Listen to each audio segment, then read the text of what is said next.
That's well, assuming 3 stays on consent.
Good afternoon. The Memphis Landmarks Commission is hereby called to order for its regularly scheduled meeting of May 23rd, 2024. My name is Cindy Tucker, and I am the chair of the Landmarks Commission. Mr. Brett Ragsdale serves as the executive secretary of the commission. Mr. Ragsdale, may I get a roll call? Yes, Madam Chair. Ms. Boyd? Mr. Gill? Ms. Love? Here. Ms. Strong? Here. Mr. Walker? Here. Mr. Winter? Here. Vice Chair Doss? Present. Chair Tucker? Here. We have a quorum. Thank you. The Memphis Landmarks Commission and the local historic district provisions are established to ensure preservation of structures that are of historic value to Memphis. Our function is to preserve significant resources, enhance community pride, and foster civic beauty, and ensure compatibility within designated historic districts. The Commission is authorized to review projects and determine their appropriateness based on the design review guidelines. At this time, I would like to swear in the staff. Okay, do you swear to tell the truth, the whole truth, and nothing but the truth, so help you God? I do. Thank you. May I get a motion to approve the minutes from last month's meeting? Anybody? Motion to approve. Okay. I got a second. Okay. All those in favor signify by saying aye. Aye. Opposed? Motion passes. Mr. Secretary, please provide us a secretary's report if there is one this month, and then explain the procedure for this meeting. Thank you, Madam Chair. I do not have a secretary's report, but I do want to note that items number 1, 2, and 7 are going to be held today, held until next month. Okay, thank you. The procedure for this meeting will be as follows. I will introduce each case as listed on the agenda. Copies of the agenda are found on the right podium. For each case, staff at the Division of Planning and Development will give a presentation. At the conclusion of the presentation, the applicant will have 5 minutes to provide his or her case. After the applicant's presentation, the commission will hear first from those speakers in support of the application, then from those speakers in opposition to the application, and the speakers will have 3 minutes each. And then finally, the applicant will have 3 minutes to provide rebuttal. These times do not include time for questions from and answers to members of the commission. The chair may provide additional time, provided both sides are given an equal amount of additional time. All parties who wish to provide testimony to the commission will be sworn in by the chair. If a member of the audience wishes to provide testimony in support of or in opposition to a particular case of today's agenda, he or she will need to fill out a speaker's card for the record. Speaker's cards are available at the front podium. Once filled out, speaker's cards can be submitted to any DPD planner at the left podium. We do not need speaker's cards from the applicants since their names are already part of the record. After all parties have been heard, the commission will close the public hearing, make a motion, and then deliberate on the case. All motions by this commission will be made in the affirmative. The bylaws governing the commission require the affirmative vote of a majority of the attending members to approve an application. The commission may also vote to hold an application for a period of 1 month. Madam Chair, I submit that all cases have been filed in proper order. All applicants have been notified of this hearing, and all notice requirements have been fulfilled. Okay, thank you. At this point, the commission will establish a consent agenda. To establish the consent agenda, the secretary will call out each eligible case. If any member of the audience or the commission objects to a case being placed on the consent agenda, he or she should do so by a show of hands, and then when the secretary reads the case. Once the consent agenda is established, the commission will vote on all cases placed on the agenda as a whole and will not hold individual public hearings on each case.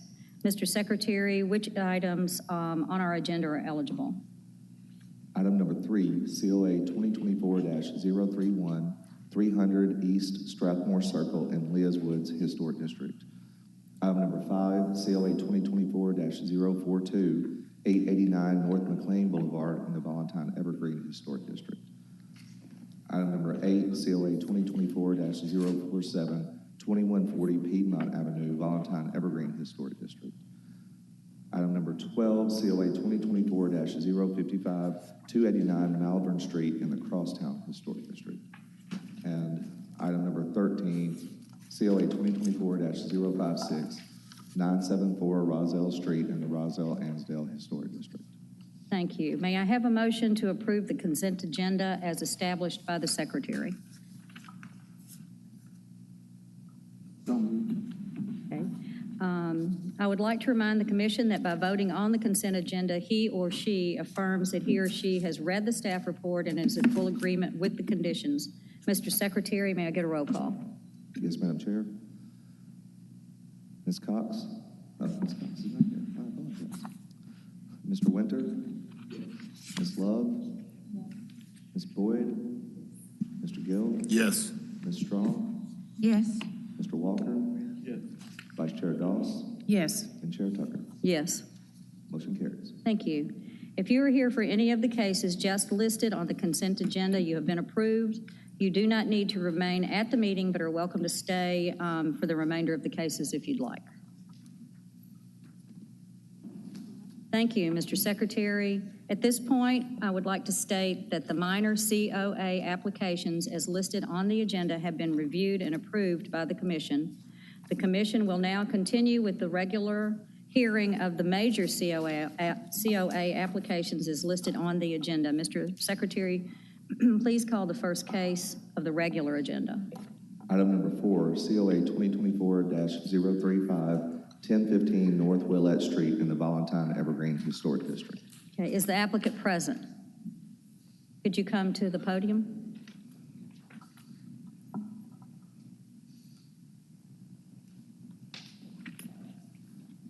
Okay, could you raise your right hand? State your name and address. Amy Holland, 8520 Macon Road in Memphis. Okay, thank you. Do you swear to tell the truth, the whole truth, and nothing but the truth, so help you God? I do. Thank you. Have you had a chance to read the staff report?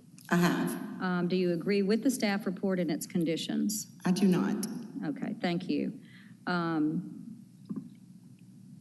Would you like to go ahead and have the staff report? Sure. Good afternoon. I'm Margot Payne with DPD. This property is a minimal traditional style home with previously unpainted brick veneer built in 1943. The home has a front gabled portico that was originally supported by wrought iron posts. The original 3/1 windows were replaced with 1/1 double hung vinyl prior to becoming local landmarks district.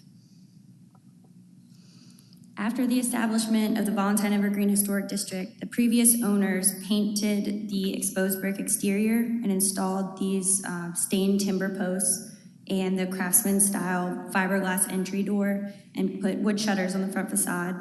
They didn't get building permits or a COA, and a stop work order was issued in October. The property was then sold, and the citation was issued to the current owners.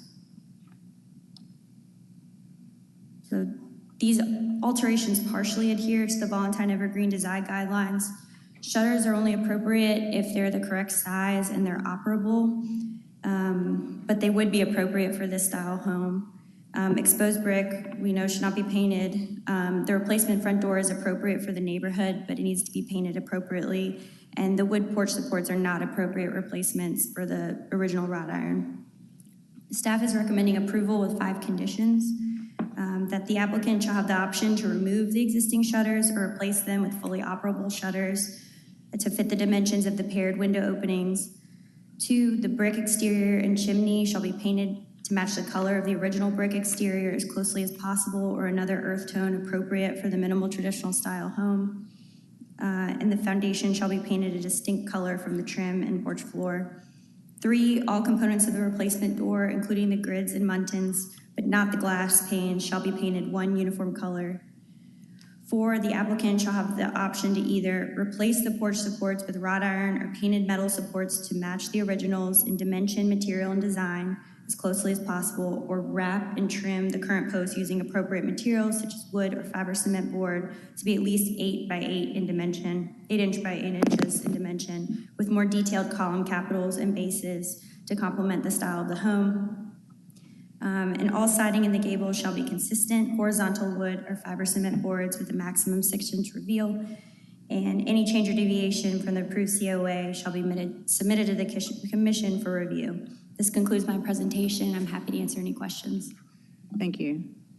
Commissioners have questions for staff? Questions? Okay, thank you. And you could speak. You have 5 minutes. Okay. So the home was purchased in January of 2021 by Ella Residential. The owner of that is Courtney Lester. Was renovated and sold to Eric and Kelly Henderson on December 22nd, 2022. At the time, the title search did not reveal any encumbrances on the property. And I'm a representative from Foundation Property Management, and we manage the home for the investors who live in Colorado. Last year, this owner's net earnings were $1,509.68 after paying the mortgage and the taxes and all of that. It would take him approximately 8 years to recover the money that would be spent for all of the repairs that are being required.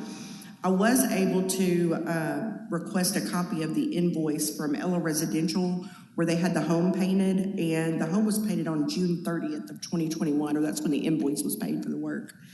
And the Valentine Evergreen Historic District was actually established 8/19/21. So we feel like we probably shouldn't have to repaint the house. We are willing to remove the shutters and do whatever needs to be done at the post, though. Okay. Y'all have questions? Can you tell me the dates again? You said that this was done in when? So the home was purchased January 22nd of 2021, and I got the invoice from Ella Residential. He paid for the painting on 6/30/21. Usually they pay after the work's completed. The Hendersons didn't buy the house until December of 2022. What work did the Hendersons do? None. We bought it fully renovated. So it had already been renovated. They bought it like that? Yeah, we bought it just like this. And, a year later after the home had been renovated, and there was nothing that showed up in the title search. There was nothing, showing that there were any requirements. It's still the responsibility of the buyer to do their own due diligence. I mean, it's really the buyer should have known they were in a landmarks district, but I don't know exactly how they would have been. There's no way to find that information. I disagree with you, but the onus is on the buyer to do their own due diligence. Sorry, go ahead. When was Speedway Terrace adopted as a landmarks district again? It was what year? It was 2022 as well, right? I can't remember. It's. Oh, I'm sorry, Becca. Sorry. August of 2021 No, August July, or July. July 2021. July 13, 2021 was when it was officially established as a local landmarks district. But however, prior to that, going through the process, the property owner would have received 3 official notifications and mailings that this process was happening. And you stated that they painted the building in June. And so that from from at least September 2020 through the July 2021, not 21st, the property owner would have received at least 4 mailings. 2 required from the Land Use Control Board, stating that there was a zoning change, that this is a local landmarks district, a mailing from the Memphis Landmarks Commission, letting them know about the process as well. I'm sorry. So, Correct, but that was the seller I'm of the home. speaking, no, I understand. Seller. The seller, yeah, this owner didn't purchase till 2022. Right. But the original, when you said the original owner who sold it to people who purchased it, and you said December of 2022, I believe? December 2022 is when they purchased Correct. it. I do have an email from this office saying that any exterior work that was done after the Valentine Evergreen Historic District was established 8/19/21 shall be subject to Landmarks Commission review. I've got the invoice showing that it was done 6/30/21. So we shouldn't be required to repaint the house because it was done prior to the commission as laid out in an email from this office. But as you just stated, the invoice that you have from the previous owner, correct? Just like they provided that invoice from the previous owner, it would have been great. They would have provided the mailings they received, notifying them that this district or this community was going through the local landmarks process. Hey, Natasha. He didn't tell me that. I just asked for the invoice where they had the house painted. And it Okay. was before the Landmarks Commission. I understand. I was just letting you know they received the notification, that's all. Understood. Okay, go ahead. I'd like to ask staff a question. There's a comment in the report relevant to this discussion about timeline that says after the establishment of the Valentine Evergreen Historic District, the previous owners of the property painted the exposed brick, which contradicts what the speaker has just said. And so I want to ask about that. And then also I want to know what the stop work order that was issued in 2023 addressed. So I'm glad you asked because I don't have a copy of that invoice. That was not provided to me. And this has been going back and forth with the previous owners and this company. And no one was able to provide us with timestamp photos or anything showing. So we didn't know when the house was painted. We have Google Street View, but that, there's a big gap in there. So we knew that it was painted. We knew it wasn't painted by these property managers. We had been in contact with the original sellers as well. So the timeline was very confusing to us. We couldn't verify anything either. That's why the stop work order and then this case addresses all the changes because we didn't have any way of knowing. I mean, if the paint really was done in June, then it wasn't within the district, but we did not know that prior to this moment. I think I emailed this over yesterday. That was when we were able to get a copy of it Okay. So from the seller. Just to clarify, the stop work order that was issued in 2023, was there actually work going on or was that just a procedural issue? Well, I believe there was work going on that there was work previously going on and more work continued, which is why we got a call from neighbors who said, go out there, they're doing work. We didn't know what work, and then that captured everything at that time. Okay, thank you. And I also have a question for staff, and this is also for the representative that's here today. You stated that you have an invoice for the painting in June of 2021, correct? Yes. Did the previous owner provide you with any permits issued or permit approvals for the No, work they did No. during the that home time had been period? Renovated more than a year after we didn't ask for anything like that. We usually don't. Okay. So according to the Develop 901 website, they had a residential mechanical permit pulled March 12th, 2022. They had another residential mechanical permit pulled for this property, October 11, 2021. And then they also had a residential plumbing permit pulled September 8th, 2021. And they had a residential electrical permit pulled for August 11, 2021. And they had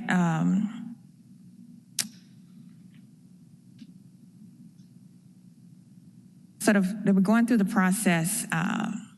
It looks like there was something for a residential addition permit that was pulled, but it was placed on hold around March 7th of 2022. So what I just stated or what I just mentioned, like all of this work was taking place after the district was established. And for the permits, you have to have inspectors that come out and approve things. And so, unfortunately we find they pull permits, but they're not always forthcoming. They pull permits for interior work, but they also do exterior around that time. And so that's part of the citation or the stop work order, where they pull for one thing, but they're not truly forthcoming with everything they plan to do. Understood.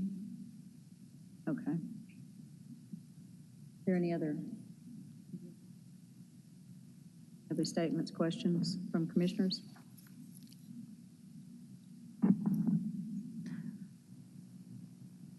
You have something? I'm thinking. So normally, and I'm asking staff, if this was done by someone else, sold, like they're saying to these folks, but that was done during when VECA existed, and they weren't, the original owners or whoever was renovating it weren't upfront with the new buyers, would we come back on the new buyers? Or is that something that actually, I know he said due diligence is for the buyer. What about, I mean, whenever I've had something to do with the house, and this has come up before with us, the people that sell, are they also, they sign a thing saying that, a disclosure that these things exist? So to try to answer kind of in a lot, the way I'm Everybody. thinking about it, just to be clear, if something was done and we can verify that it was done prior to the establishment of the historic district, then we would not try to enforce that, of course. Right. If someone purchases a property that work was done illegally, then we do enforce that. Okay. And whether or not the buyer did not disclose or they signed something saying that would be between the purchaser and the buyer at that point. So we do enforce things that are not compliant with the code, and that's what we have found for some of the things, at least on this. Again, I'm not sure if we've even gotten this receipt, but we can look back, but if we did, we got it yesterday.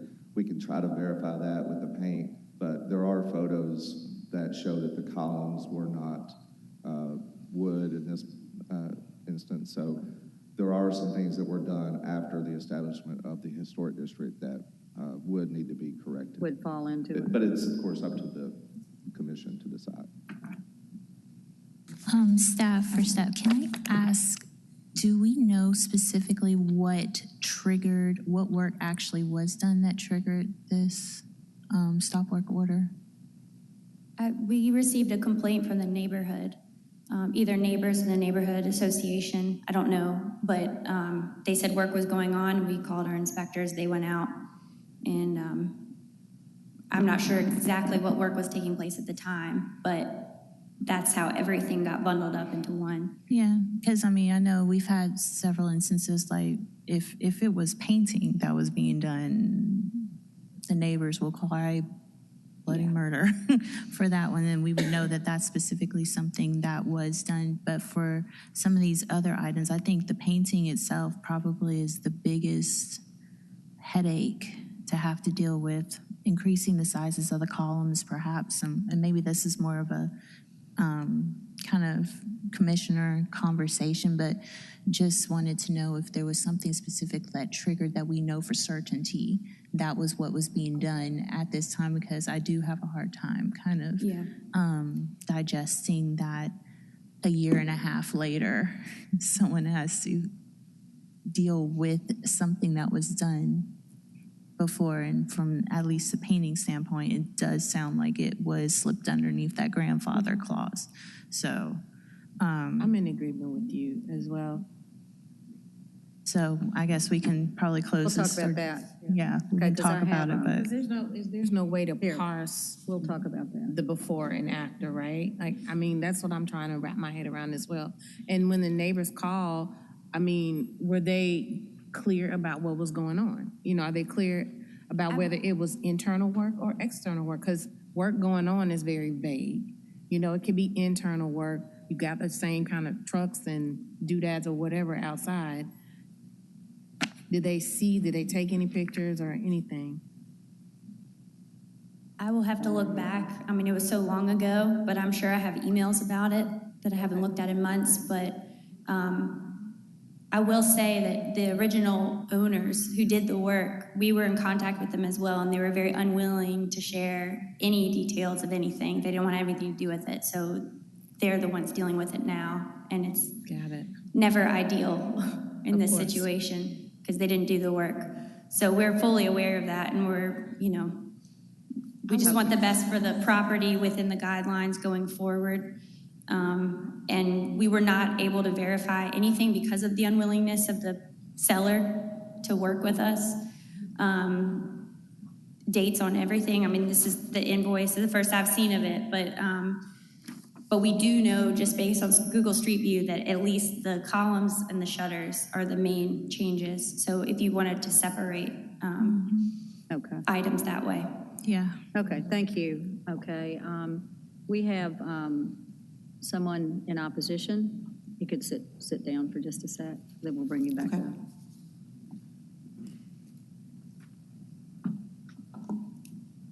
You state your name and address. Yes, it's Karen Edwards, 1887 South Rainbow Drive, Memphis 38107. Okay, do you swear to tell the truth, the whole truth, and nothing but the truth, so help you God? I do. Okay. Thank you. Go ahead.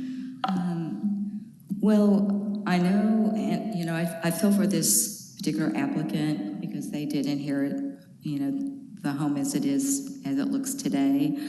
But as part of VECA, we did report to Memphis Landmarks Commission on October 6th of 2023 with several photos of the home as it is there.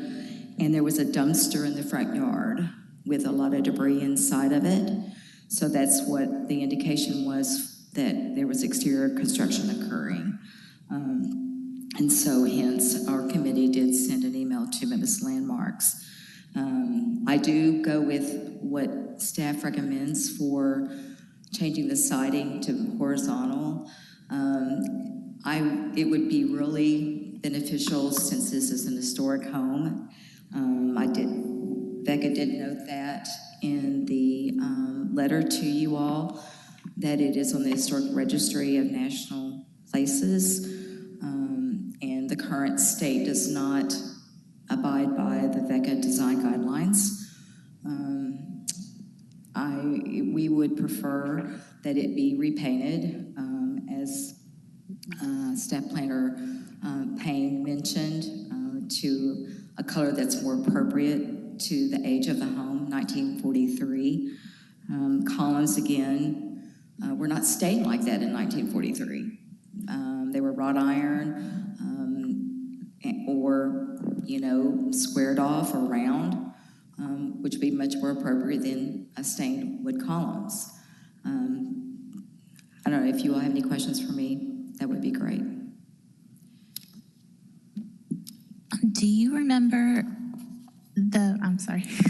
do you remember seeing the painting being done, or was it just debris showing that there was exterior work or anything like that being done? Like, I guess it seems the roof might have gotten replaced, etc.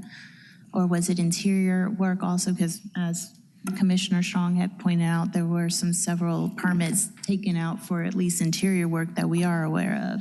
So, well, and we do try to do some legwork. So when we submitted an email to Landmarks, we did note what permits had been pulled, just like Ms. Strong had also noted those as well, I believe. But what was missing was a residential permit for alteration permit. That's what we were looking for because we knew in the images that were sent to Landmarks that there were new windows. They no longer matched I think it was 3/1, double hung. The columns were already there. The dumpster was still in the driveway, but it had already been painted at that point.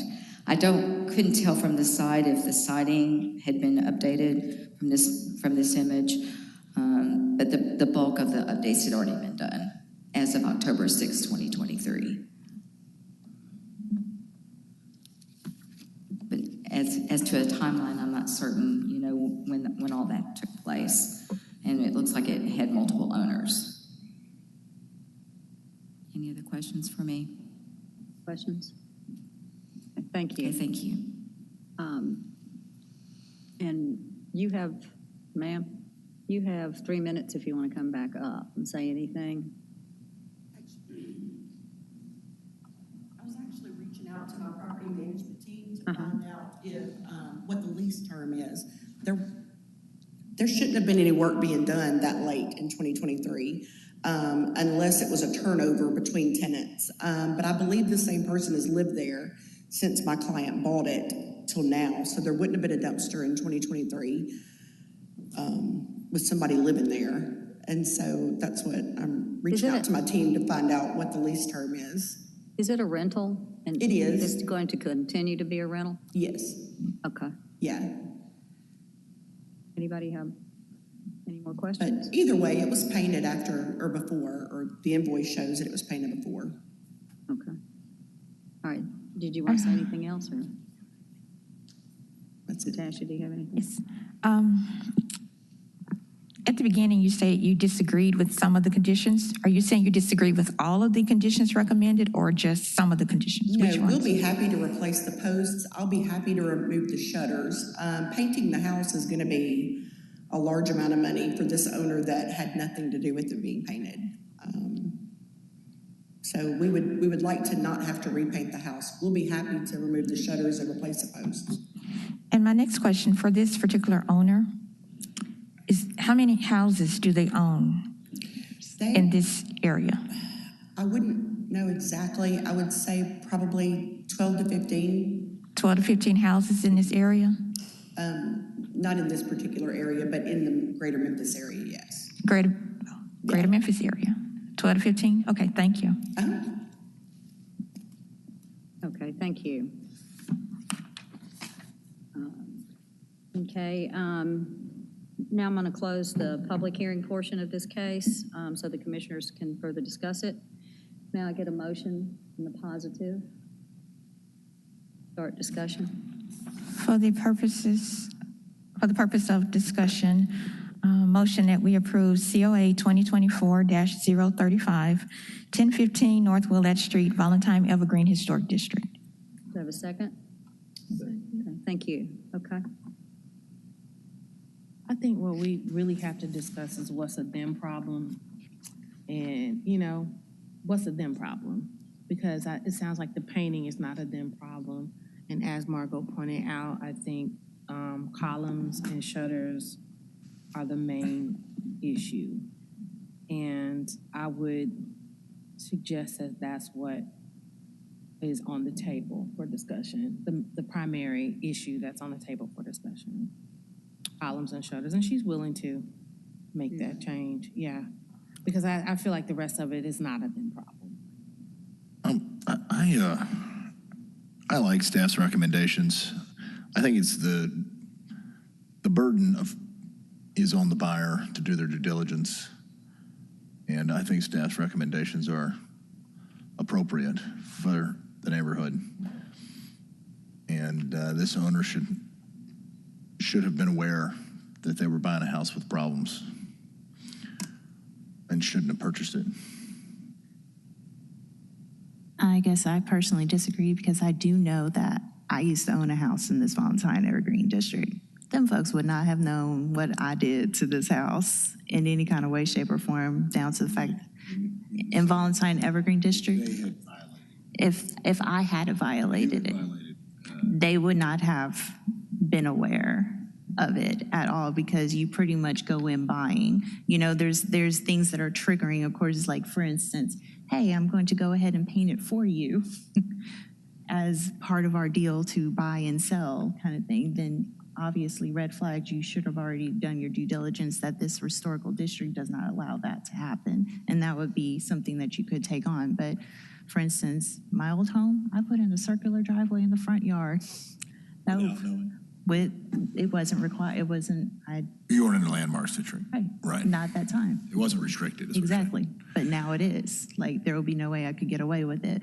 But the person who bought it after me should not be required to, you know, for instance, if there was nothing on the books of it or anything like that, they would have to remove the circular driveway because of that paper trail. I'm not sure. It's really hard to kind of deal with. But so for the painting, I feel a little kind of like this neighborhood has had enough kind of flex. You can tell how even the windows here copies the pictures from 2019. So you can tell certain things have been done without there being knowledge or even a care. As we know, it's already a rental property. So kind of with what Commissioner Doss is saying, what are those things that we could focus on that they can fix, such as the vertical siding on the gable? Easy. Bulk up the column because it doesn't look right proportionally anyway. Easy. Remove those shutters. Easy.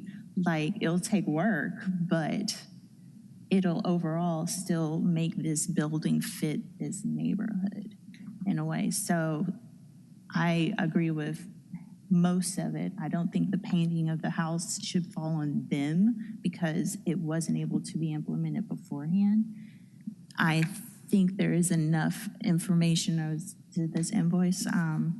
Do we get to see I mean, I don't know if it even matters if we see the invoice, but there's an invoice for painting. And normally we know how tradespeople are. They invoice after, they don't invoice before when they're done. So that in itself just kind of at least knocks that one almost out of the way. And I know there was a barrage of people getting all this stuff done before that implementation of the official Landmarks Commission date settled in. And I feel like they may have been one of those. So I disagree. I agree with all of the conditions in the staff report, but I disagree with excluding or not addressing the painted brick for the following reasons. All of these permits were pulled, and normally when they're having contractors on site and they're doing work interior, we see this time and time again, they'll sneak and paint the exterior. This is not a quote unquote property owner. This is not their only home. They own 12 to 15 houses or residences in this area. So it's not like they're not about purchasing properties. This is not their first purchase. And regardless of whether it's single family or rental home, the standards should still apply. The next thing, the additional reason behind this, as staff stated in terms of the windows, I don't think they necessarily replaced the windows because the Google Street View images from 2019 and also in the staff report here, showed it June 2019. That's on page 4. And page 5, they seem to be pretty much the same, whether they changed them out, obviously back in 2019. If not before then, they were 3/1 in earlier versions. But in 2023, when code enforcement on page 5, looking at the images they provided, the windows are pretty much the same, so that's not the issue for this. But we've seen this where they come before us and they say, well, this is quote unquote a hardship, and they're investors. And then they, there's a difference when the hardship is for the property owners versus those who are just using that as an excuse. And that's not what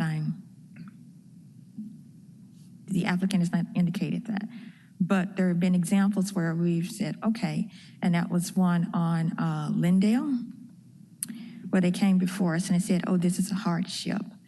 But then they sold it and it wasn't a hardship.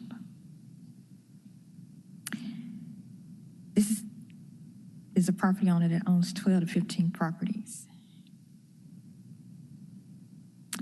And they know about pulling permits because they did all that work. And it's unfortunate the current owners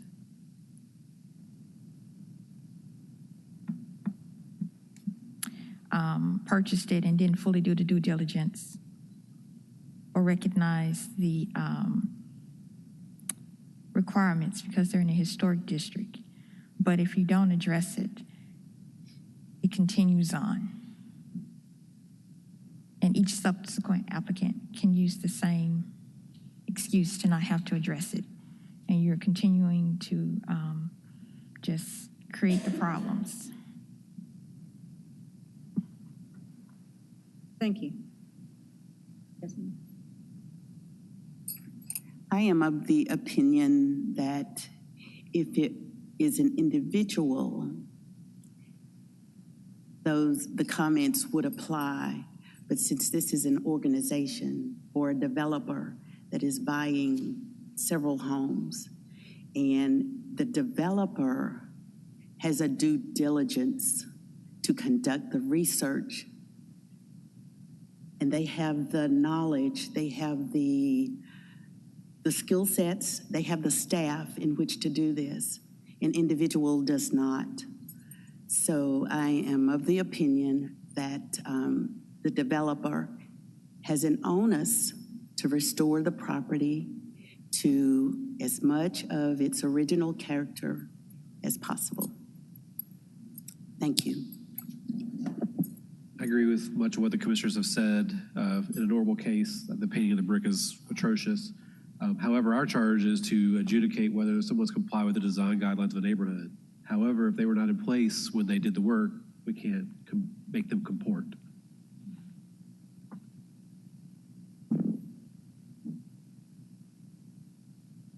And I too agree with the statement about investors,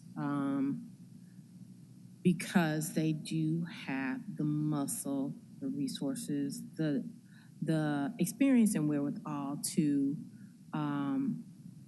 perform the due diligence. I do agree with that part, but at the same time, I'm aligning with Commissioner Winter as well. Because again, if it was Becca being integrated into the historic neighborhood district as a historic neighborhood district, then we have to work with that. I would like to see the invoice, and also one of the comments written in says, I want to express, this is on page 19, I want to express my opposition to the exterior painting at 1015 North Willette Street. The Vecca community homes were built with unique colored bricks, and they all have special features. Painting takes away from the beautiful, quaint homes in our community. Painting does not hold up long like the natural bricks. Everyone will not paint when painting is needed. Leaving the property a blight site, please deny the exterior painting to 1015 North Willette Street. Investors are one of the main ones that come in and paint all these homes to begin with. Thank you. They're one of the ones that come in and they just come in and they paint, regardless of the shape or condition. Beautiful bricks, could care less, and they come in and paint. And then we wind up with these applications because, you know, it's just automatic for them. And at what point do you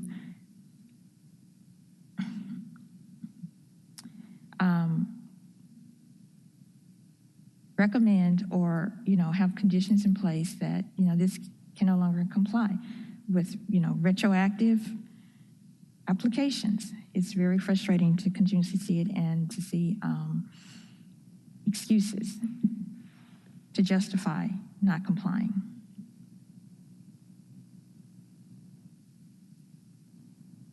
What does that show?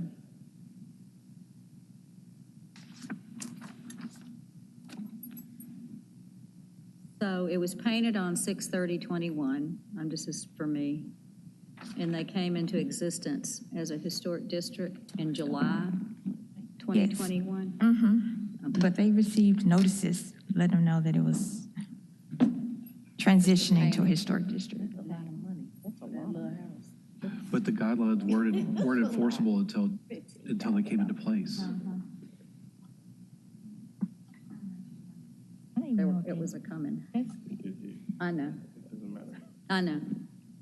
I'm wondering, anyway.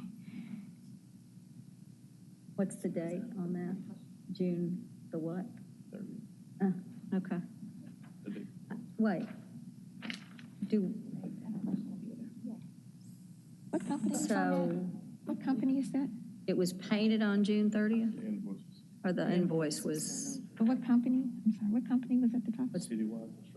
Citywide Construction? Thank you.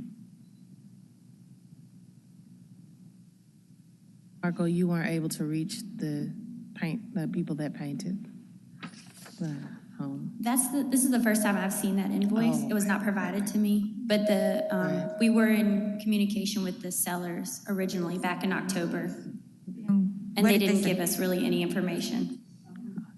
They didn't provide any information.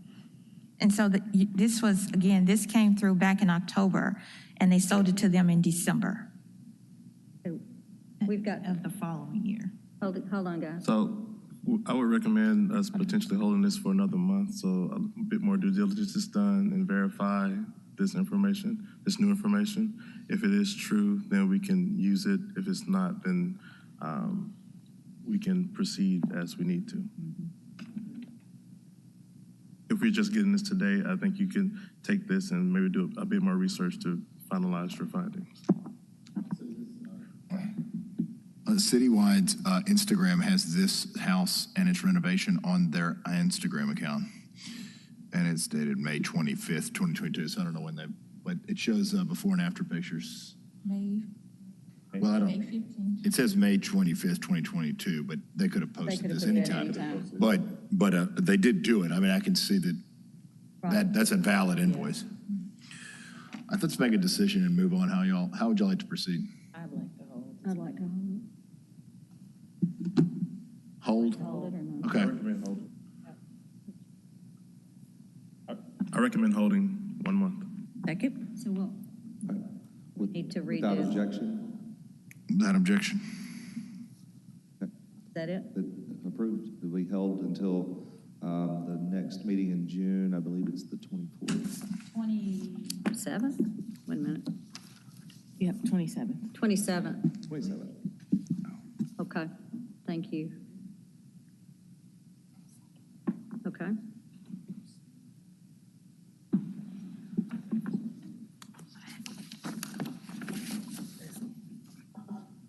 Hold on to that. This is.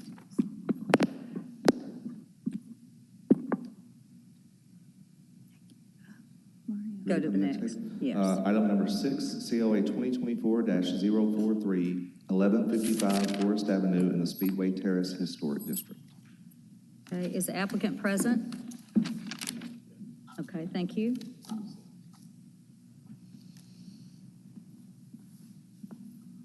Okay, could you state your name and address, please? Yes, it's Brad Long, 876 River Park Drive. Okay, raise your right hand. You swear to tell the truth, the whole truth, nothing but the truth, so help you God. I do. Okay, thank you. Have you read the staff report? I have. Are you in agreement with the staff report? I am. Okay, thank you. Does the commissioners want to hear the staff report? Okay, go ahead. Yeah, yeah. Oh, we do? Yeah. All right. Good afternoon, Margot Payne with DPD. In October of last year, this applicant received an approved COA from the commission for new construction of a 2-story single-family home with 8 conditions. Second condition was that the foundation height, including the front porch, shall be minimum 24 inches above grade and indicated with exterior parging. Construction was stopped after the home failed inspection on April 10th due to the foundation height not meeting that requirement. The applicant is currently proposing to add wide brick porch columns and a brick knee wall to visually achieve the look of a raised foundation at the porch. He had also applied for a variance from the Board of Adjustment to allow a raised ground floor foundation height of less than 18 inches. However, it has since been remeasured and no variance is actually needed from the BOA for this property. The Speedway Terrace guidelines require a 24-inch raised foundation. While the home as built is compatible with neighboring structures in mass, scale, and form, the foundation height does not meet the guidelines. However, the proposed exterior alterations will enhance compatibility with the guidelines, and staff is recommending approval with 4 conditions: that the wide brick columns, piers, and a knee wall with concrete caps shall be installed on the front porch per the approved elevations, and all brick shall be of traditional size and remain unpainted. The raised porch foundation shall be indicated with brick of traditional size and remain unpainted. And all other approval conditions of the original COA 2023-164 shall be met, including all the dimensions and installation specifications for all opening trim and corner boards, and the installation of decorative brackets at the eaves and the continuous 8-inch frieze boards on every elevation.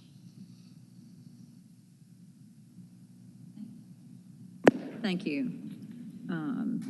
Okay, does commissioners have questions for staff?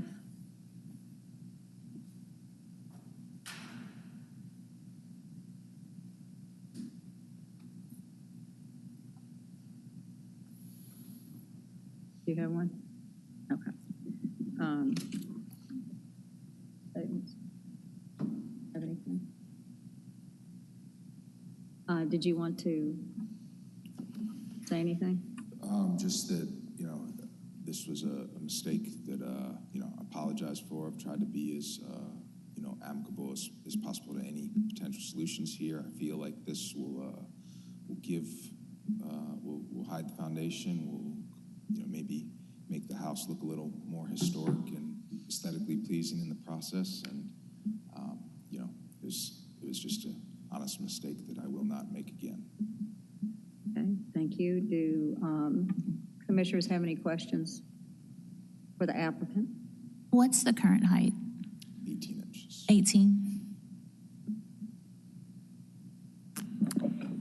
Was this your first time building in a historic district, local landmarks district? No, ma'am. I built one other house. Same neighborhood, different neighborhood? Becca. So you are familiar with the recommendations or staff recommendations when you receive your COA approval, or the conditions Yes, that I are listed? am. And, do not deny this was a condition stated on there. During the COA review meetings, all the discussion was really just around windows, and but this was on the report, and I did agree to it and should have caught that. So, this was not making any excuses. This was an honest mistake that won't be made again.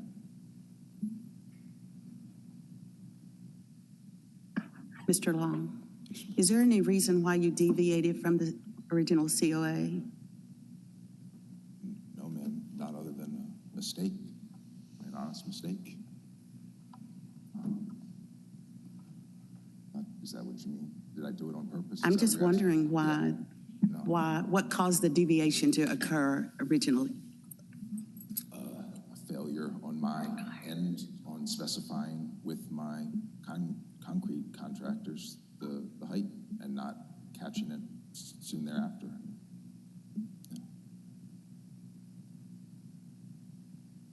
And when you were here, I assume you were here in front of us before? Yes? Well, it was on the consent agenda, so I was Was what? present in that. It was on the consent agenda, so when I got the original COA, so I, was here and. From another, you applied for another, you said what'd you say, in Becca or Central Garden? Where'd you, Becca? Oh, yeah, I mean, a couple years ago. Okay. Commissioner Strong asked if I built in a historic district. And you do understand that every landmarks district writes their own guidelines, Right. and every one is different. I understand that, yes, ma'am. So this is not just one property, but 2 properties on the same street block, correct? Where the foundation Yes, ma'am. is incorrect or this off. case is one property. There is another property on the same street that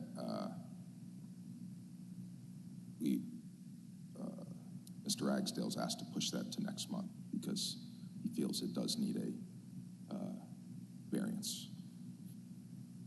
But in, just, but in both cases, it was dealing with the foundation height, correct? yes, they're very similar cases. So you're saying you made the mistake or error twice?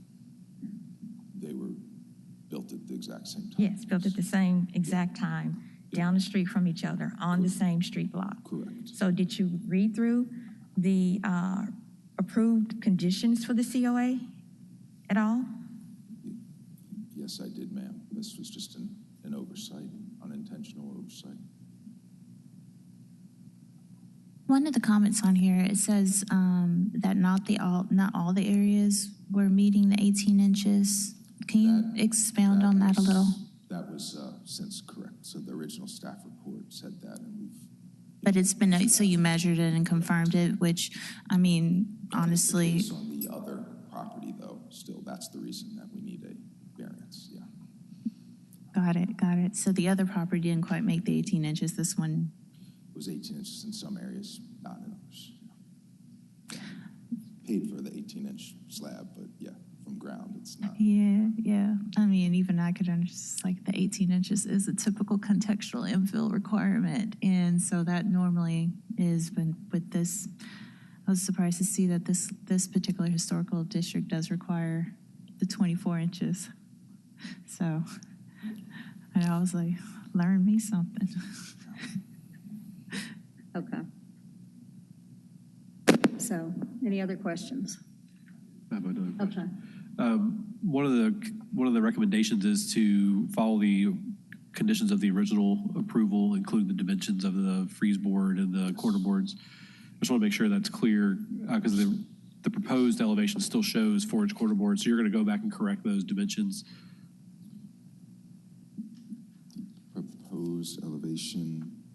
So you can, the two elevations here, the front elevation at the top is the original, and the second one down there is the proposed. And you can tell there's a change. The corner boards have been changed from 8 to 4, and the trim has been changed from, looks like 6 to 4. Okay, no, yeah, that was unintentional. We'll stick with this original. Yeah, I think, okay, got it. I think it's addressed by recommendation number 3, which says, all the approval conditions of the original COA shall be met, including the dimensions and installation specifications for all opening trim, corner boards, et cetera, including the brackets. So y'all are going to go back and just make sure that those dimensions are correct. Yes, sir. Yep. Thanks.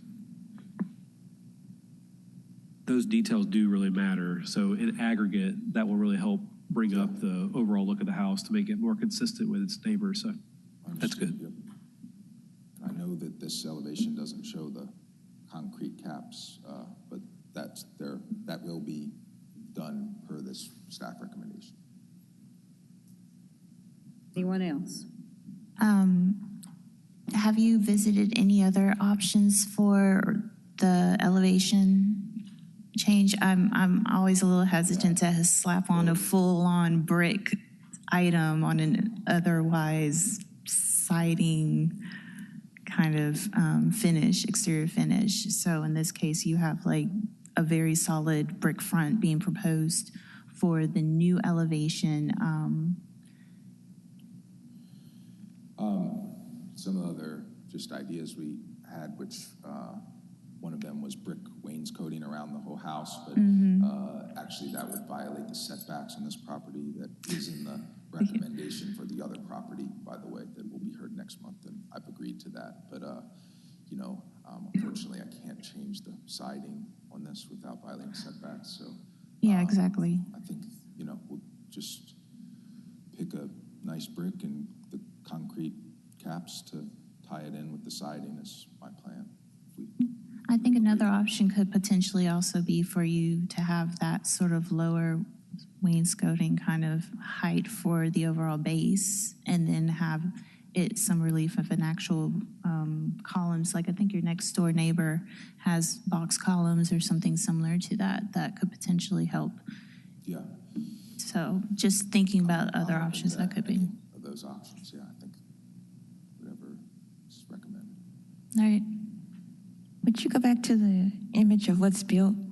Thank you.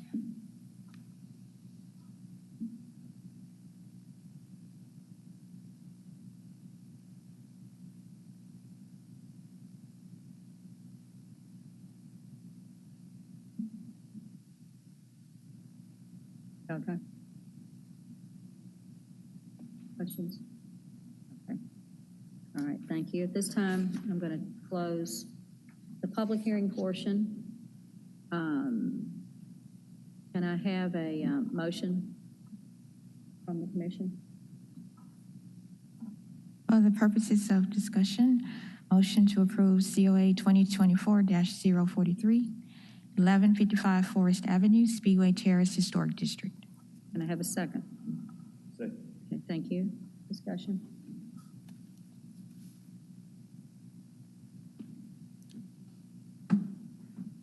Not really. I mean, I think he's willing to be compliant. He's in agreement with. Ms. Dawson. Oh, sorry. I don't have anything. I appreciate your willingness to be compliant. He's in agreement with all of staff's recommendations. So I'm good with it. Let's vote. Yeah. Ready to vote? Mr. Walker? Yes. Ms. Boyd? Mr. Gill? Yes. Ms. Love? Ms. Strong? Yes.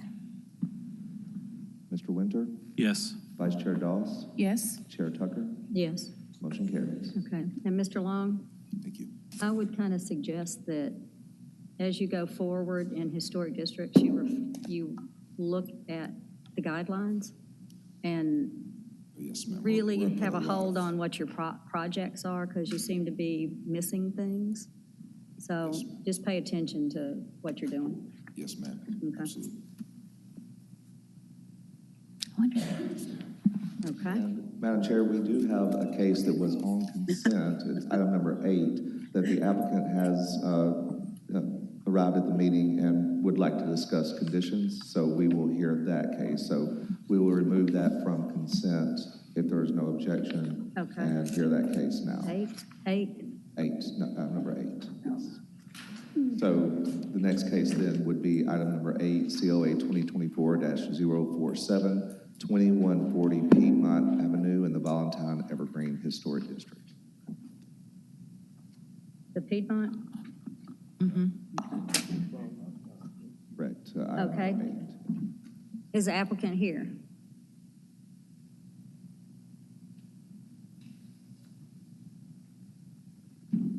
No. Good afternoon. Yes, sir. Could you state your name and address, please? William Stevenson. Okay, raise your right hand. You swear to tell the truth, the whole truth, and nothing but the truth, so help you God. Yes. Okay, thank you. Have you read the staff report? I went over it. Yes, ma'am. Okay, and are you in agreement with it, or did you want to discuss it? I wanted to discuss it. So just my first time coming here, listening to some of the cases, and it's always good to listen to what's going on, just to hear the opinions of what the council say. And it's really educational learning, and just hearing some of you guys' opinions and thoughts. And it's, yay and nay and going back and forth. And I see that you guys really have tough decisions to make, because every case is different and everybody's situation is not the same, even though you guys got guidelines and procedures in place there. Okay, we're going to let staff show us their report. Yes, and then ma'am. we'll come back to you and talk. No problem. Okay. Thank you, Madam Chair. Aisha Penzes, Division of Planning and Development. Item before you is COA 2024-047 at 2140 Piedmont Avenue in Valentine Evergreen Historic District. The request is a retroactive exterior alterations for painted exterior brick, replaced windows, added handrails to the porch, and replacing porch columns. This photos show the subject property from 2022. As you can see, the brick is not painted, and the front stoop of the house has wrought iron railings and support columns. Here are the before and after photos that the applicant provided to us. As you can see, the brick is now painted, and the handrails and the porch supports has been replaced with wooden supports.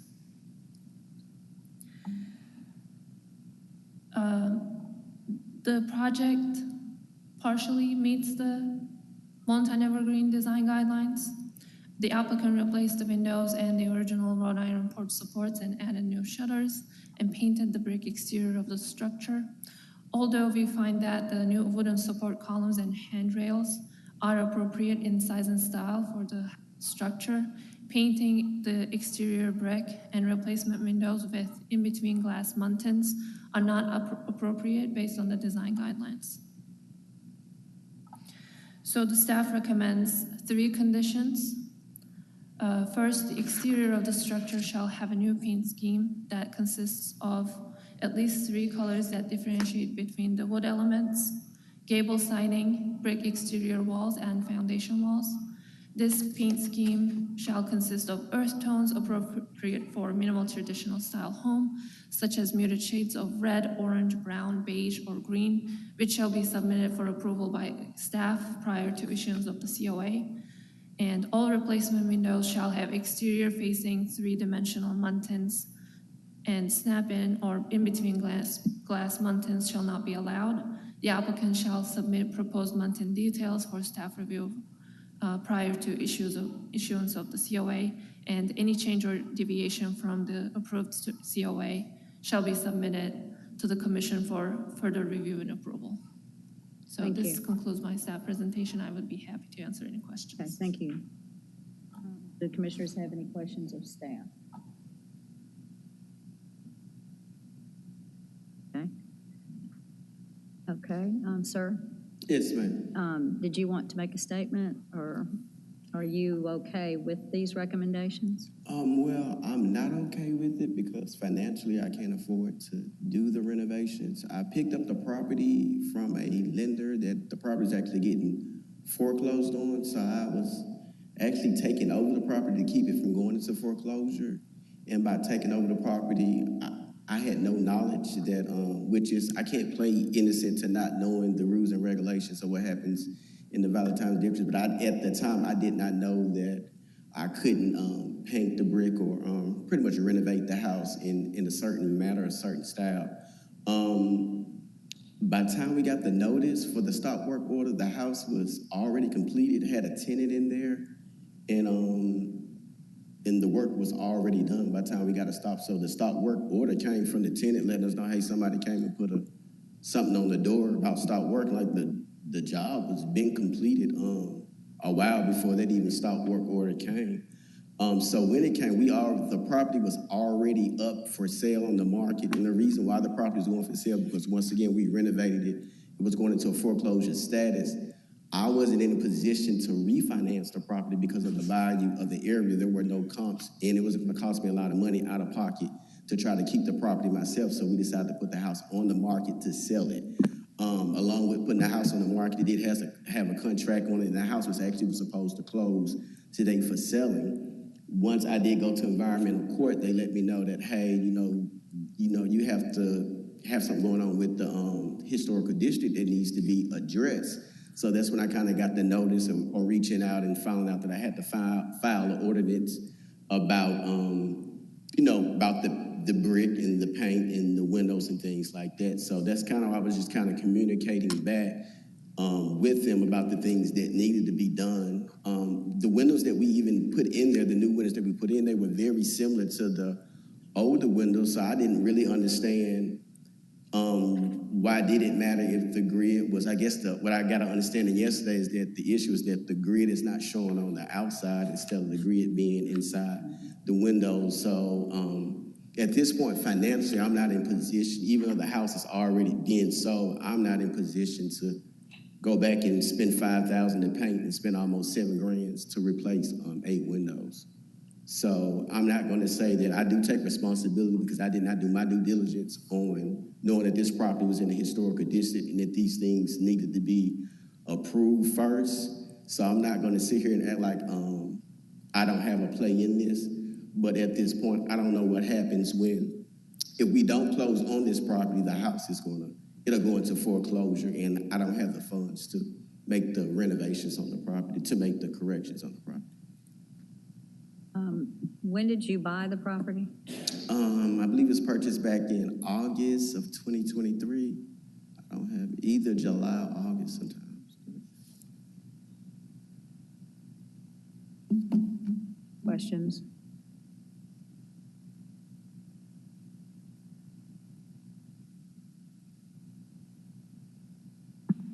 Did you say you had a chance to read the staff report? When you say staff report, you talk about the information that was emailed? Yes, ma'am. I had a chance to go over through email. And which conditions did you say you disagreed with again? The windows and the paint, everything else that I think they stated in the staff report was fine as far as the columns and the changes, but just the cost to paint the property again and to install 8 windows, it's financially, I don't have the funds to do that. Thank you. Yes, ma'am.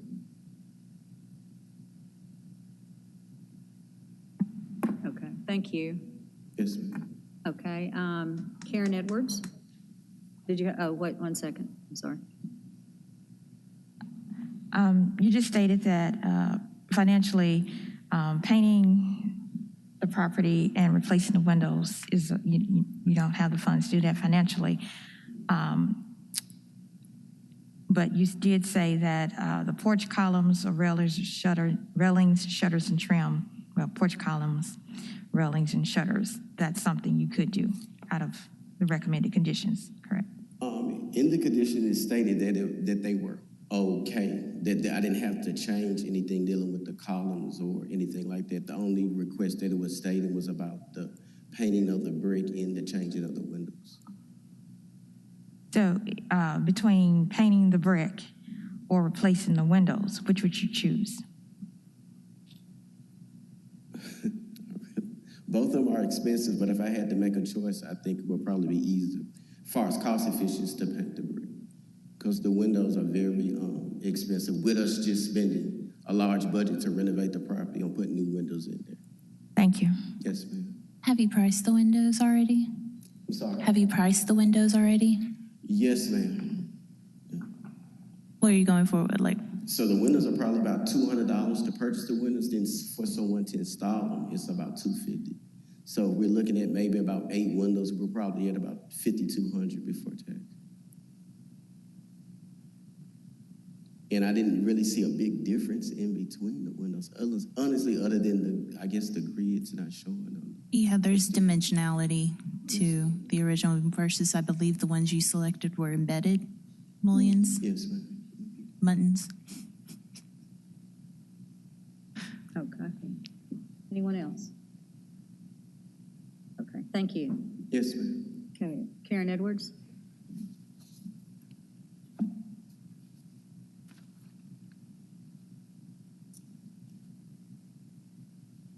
Well, you're sworn in, just state your name and address again. It's Karen Edwards, 1887 South Rainbow, Memphis, Tennessee, 38107. Okay, go ahead. So thank you. Just looking at this, according to, and unless what I'm looking at is not accurate, according to the assessor page, this particular LLC owns 12 properties in Shelby County. I'm not certain if Mr. Stevenson is a part of that company, but I would think that they would have ample cash to be able to do the windows and the paint. As noted in the letter that was sent to Memphis Landmarks Commission to you all, the painted brick facade does not comply with VHED's design guidelines. The windows seemingly on the front are not the same size as the original. That's not stated in the recommendations to, I think it would just said put muttons or replace them, but they're not really in kind with what was there. And though this home is not on the National Registry of Historic Places, it is it's a non-contributing in that manner. It is still part of our overlay for local landmarks. Again, the columns weren't mentioned, and the columns are not in line with what the design guidelines state. The siding over the gable end appears to be metal. I could be wrong there. Just a myriad of things to make you all aware of, and it is concerning that, let me just show you, pull up my email here too, because we did communicate with Memphis Landmarks in October 2nd of last year, and noticed that there were several permits pulled, but nothing for residential alterations. Images were provided. The home was already painted at that time. The railings were already there. So, we are in opposition with what Mr. Stevens has stated here. We would ask that staff request that the property owner paint the home according to the specifications that your recommendations, the windows being kind, the porch columns not be stained and be painted.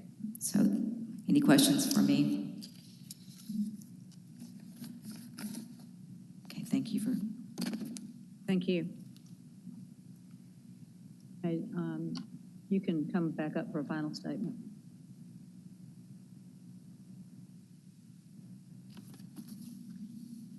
Did you have anything you wanted to add? Yes, I love the fact that she did do a due diligence. I am the owner of Willangover Properties, and I do have 12 properties. I no longer have 12 properties anymore, but I always, even as I was hearing the case earlier, that I'm a small business owner who's trying to make a living, build generational wealth for my kids. Just because we're into real estate and we're going out here every day spending our money trying to figure out a way to build wealth and invest in properties and try to not only build for ourselves, but also better the community, help put low-income people into properties. Now, I'm not saying that we're just doing it for free, that it doesn't, that we don't make money from it, but a lot of these properties, we do take a loss on. This property right here is a property that I lost $25,000 on doing. Only reason why I did it because I wanted to have a relationship with the lender. The lender was about to lose the property. It was going into foreclosure. He reached out to me because my company does great work. We try to have integrity. We try to pull permits, do everything by the rules.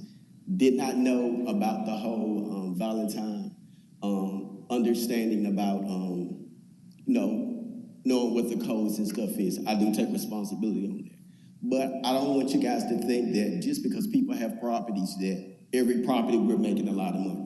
I've taken a lot of losses on a lot of properties that I do. And it's learning, it's a process. I'm not a big company. I'm not one of these big property managements or big companies out here. But every day I learned on each property and learning what to do. I've lost a lot of money with doing it. I had to sell a lot of properties with doing it. So even though you guys look at the records, you look at how many properties somebody had, does that mean that their company is being profitable? That's all I have to say. Okay, thank you. Do you have any further questions? Do you have any other properties in any historic district or in this particular historic district? No, ma'am. A lot of the properties that I've done were outside of that area. Okay. I do a lot in the 38107 because it's an area that my family grew up in, so right. I kind of take pride in trying to build the area back up, but nothing in the historic district. So if you buy other properties within, make sure that there's a lot of historic districts in Memphis. Yes, and each one of them, as I said before, has their own guidelines that they want us to help uphold. Yes, ma'am. So just kind of familiarize yourself in case you do get properties in another area that look to make sure in some of these older neighborhoods that they are in, if they are or not protected by historic guidelines, local historic guidelines. Yes, ma'am. Okay. Anyone else? Okay, thank you. Thank you. Okay, can I have a motion to discuss? For the purposes of discussion, motion to approve COA 2024-047, 2140 Piedmont Avenue, Valentine Evergreen Historic District. Have a second? Second. Thank you, commissioners. I'd like to just speak to his comment there at the end. I want y'all to make money. I want you to make every investment to be profitable. I also am in the business of developing real estate and buildings that don't make money don't get built. It's important that you make money. But it's also important that you do your due diligence. Buying any property and not doing the due diligence, the burden is on you. And you should have known that you were buying a historic district, and you should have asked those questions.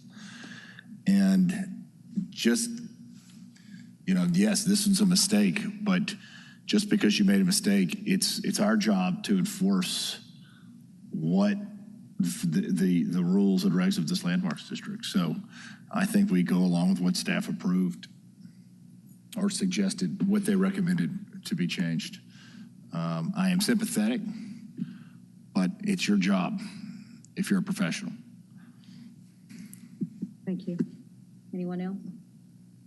I think this is quite similar to the first item that we spoke about, except for this is a direct result versus it being a kind of indirect or grandfathered or whatever situation. And so with this being said, yeah, it sucks.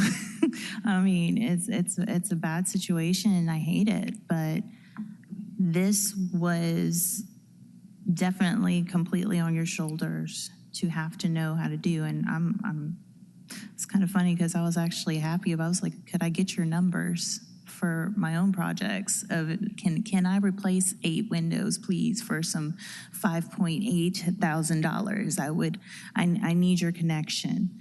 So I'm not saying every cost is takes away from your profit of being able to handle your business, but I think in this case, I am definitely in line with the recommendations of staff, even though I think the one option I probably would have changed is where it says that the paint scheme consists of at least 3 colors. I would say at least 2 colors, because I know minimal traditional colors, you could have the set brick color and you can also have the trim and the actual base or major colors of the siding itself sometimes can be the same color, particularly if it's painted a white or something like that. So I don't know if that matters very much, but versus it absolutely having to stipulate 3, I think minimum of 2 is an optimal kind of transition, small, but.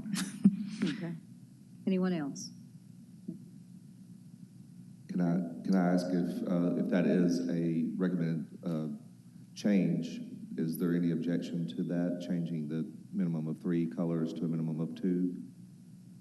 Well, I guess I wonder if the intent was for one color to be the base, one color to be the body, and one color to be the trim. Oh, I'm sure it is. And that was kind of where I was saying with the minimal traditional colors, sometimes it can be the same color and it's appropriate for this particular style, particularly for it. So I think it would be at the end, the recommendation or even approval of staff to kind of make sure that that works. But there are some tones where you've just seen it as one solid color for both trim and base that's different from the brick, that it would actually still fit right in with that particular style. So no, I don't object.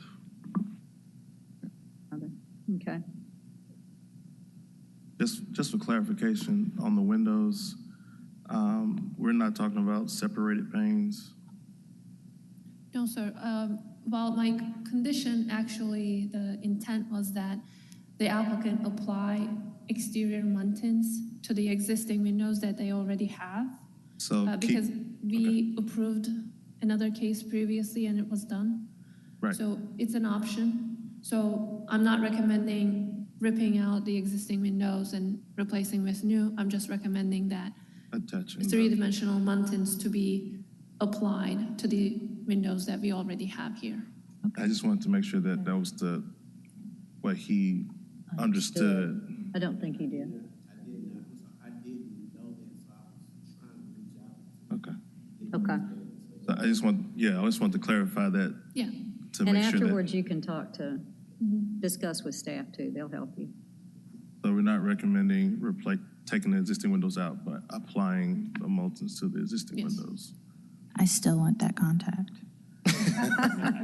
Well, then you may meet with us. Okay, we ready? Do we And do we put a timeline on it? And is that something we should put on there? Like a Has to be done before selling. something Is or there a pass to the timeline buyer for with full compliance? disclosure? Well, if I can speak to the timeline as well. There's currently an active enforcement case on this property, which the inspectors are waiting for us to say, okay, the COA is approved, changes are made, you can close the case. If that case is not closed, they will continue with their citations and eventually take it to environmental court, which we don't actually want. So Okay. it's basically up to the applicant to make the changes that whatever the commission is going to approve as soon as possible so that we can close the enforcement case. Understood. Thank you. Okay. But the COA will have the regular 1 year expiration. So it will be good for 1 year from the date of approval. Go for a vote. Ms. Love, Yes. Ms. Boyd, Ms. Walker, Mr. Walker.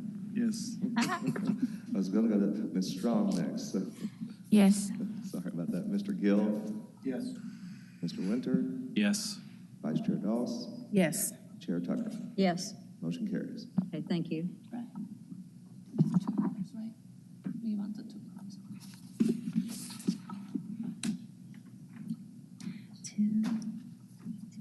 Next. And Madam Chair, we have the next 3 cases that we will hear are all in the same staff report. They are different properties, however, they are the same applicant and have the same violation and are in the same general area. While we may treat them differently, we will hear, I believe, the staff report all together, and then we can discuss them individually. So those cases are cases 8, COA 2024-04721, no, I apologize. Item 9, COA 2024-049, 1637 Netherwood Avenue in the Glenview Historic District. Item number 10, COA 2024-050, 1841 Waverly Avenue in the Glenview Historic District. And item number 11, COA 2024-051, 1601 Forest Avenue in the Glenview Historic District. 1601 Foster Avenue. Thank you. Okay. Is the applicant present? Yeah. All right, thank you. Will you state your name and address, please? Martin Perry, 5382 CL Road, Memphis, Tennessee, 38119. Okay, would you raise your right hand? You swear to tell the truth, the whole truth, and nothing but the truth, so help you God? Yes. Okay, thank you. Have you read the staff reports? I have. What'd you say? I have. You have? Are you in agreement with them? Yes. They didn't? Okay. Oh, they didn't? Okay. All right, well, can I see the, okay. Can we hear the report? Thank you, Madam Chair. I believe you are very familiar with these cases. These subject properties were originally vacant lots in Glenview Historic District, and Mr. Perry obtained COA approvals on August 27th, 2023 to build 3 single-family homes on these vacant lots. And building permits were issued back in September 2023 for 1637 Netherwood and 1601 Foster, and on October 23rd, 2023 for 1841 Waverly, with construction plans that match the approved plans that were presented to the commission. However, during construction, applicant disregarded approval conditions of the previous COAs and building plans that were presented to the construction enforcement, and significantly altered the exterior details of the structures. Most importantly, foundations of these buildings were poured in a manner that the required minimum of 18 inches foundation height above grade was not achieved.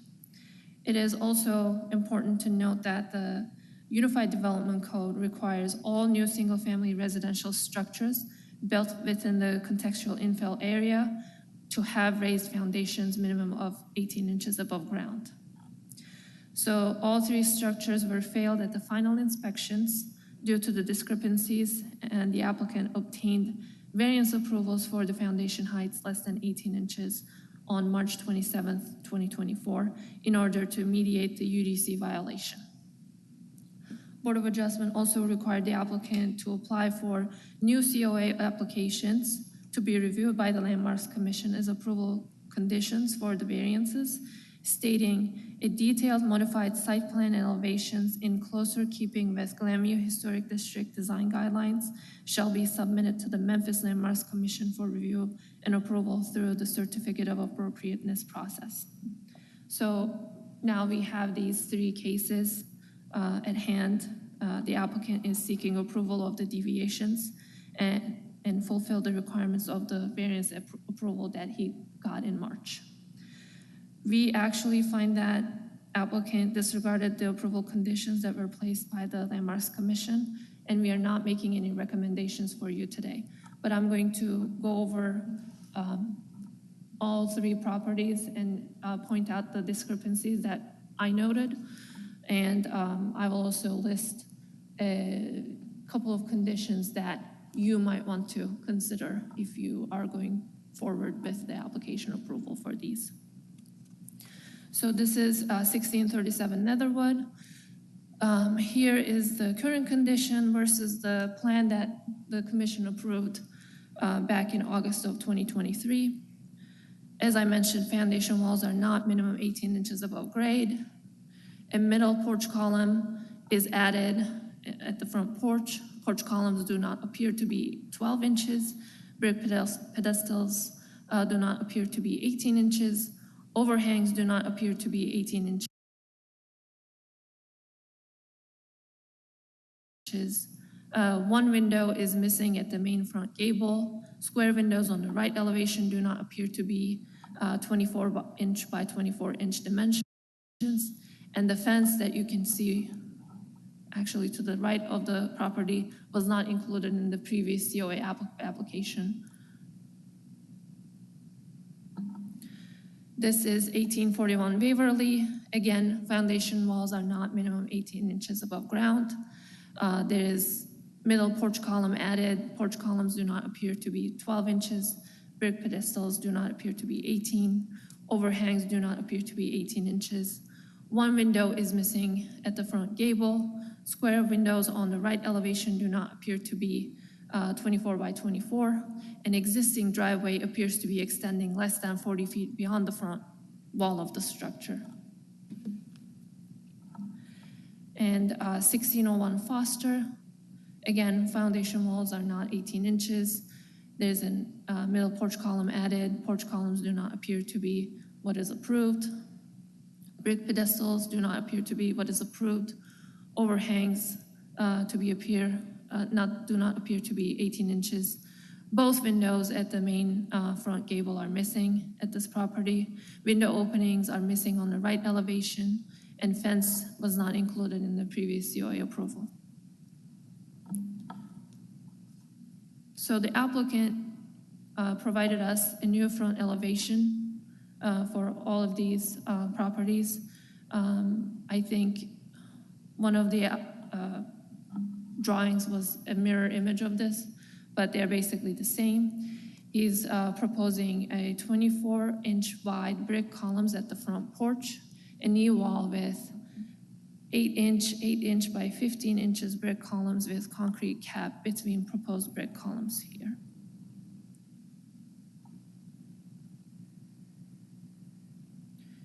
So as I mentioned, staff is not making any recommendations because this is a direct violation of what the commission already approved. But we are recommending 12 conditions for you to consider if you were to choose to do so. So this concludes my staff presentation. I would be happy to answer any questions.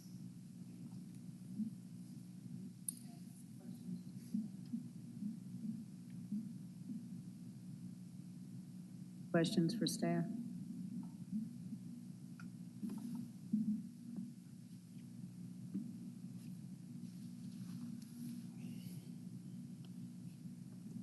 I think we're kind of taking in the.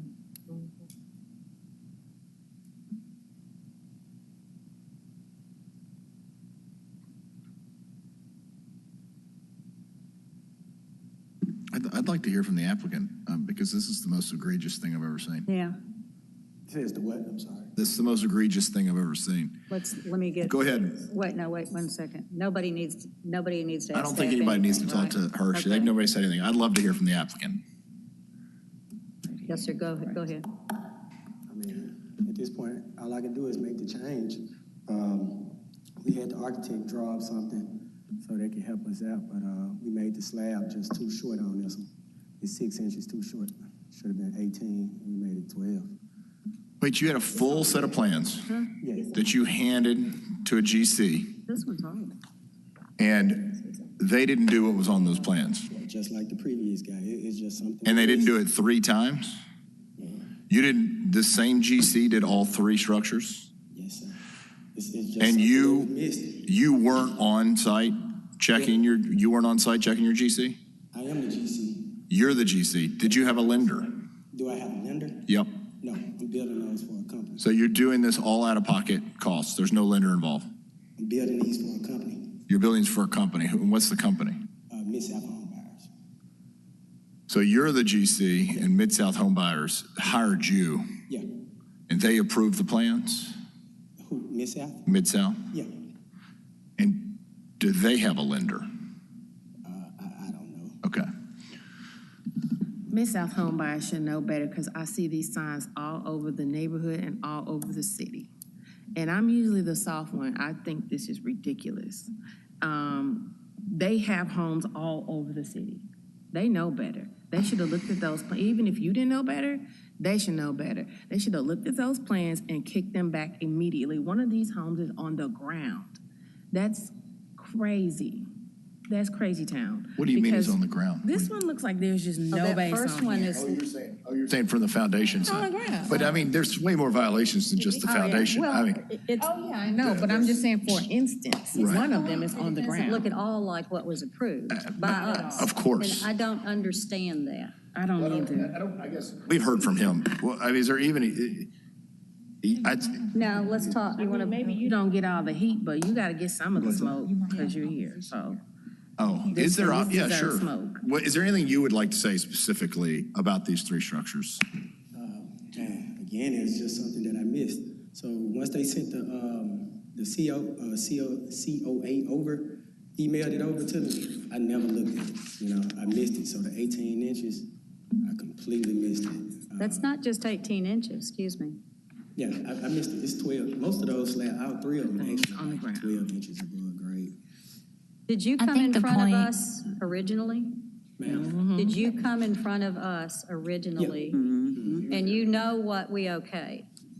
Well, the thing is, I discussed this the last time. We were Uh-huh. talking about windows. It's kind of like the last gentleman that just came in here. We got the same exact story. Where is the we missed it. drawings that we okay? Where are the drawings? Or at least the first one, it's. Yeah. Okay. So you had that drawing, correct? Yeah. But you built several of those.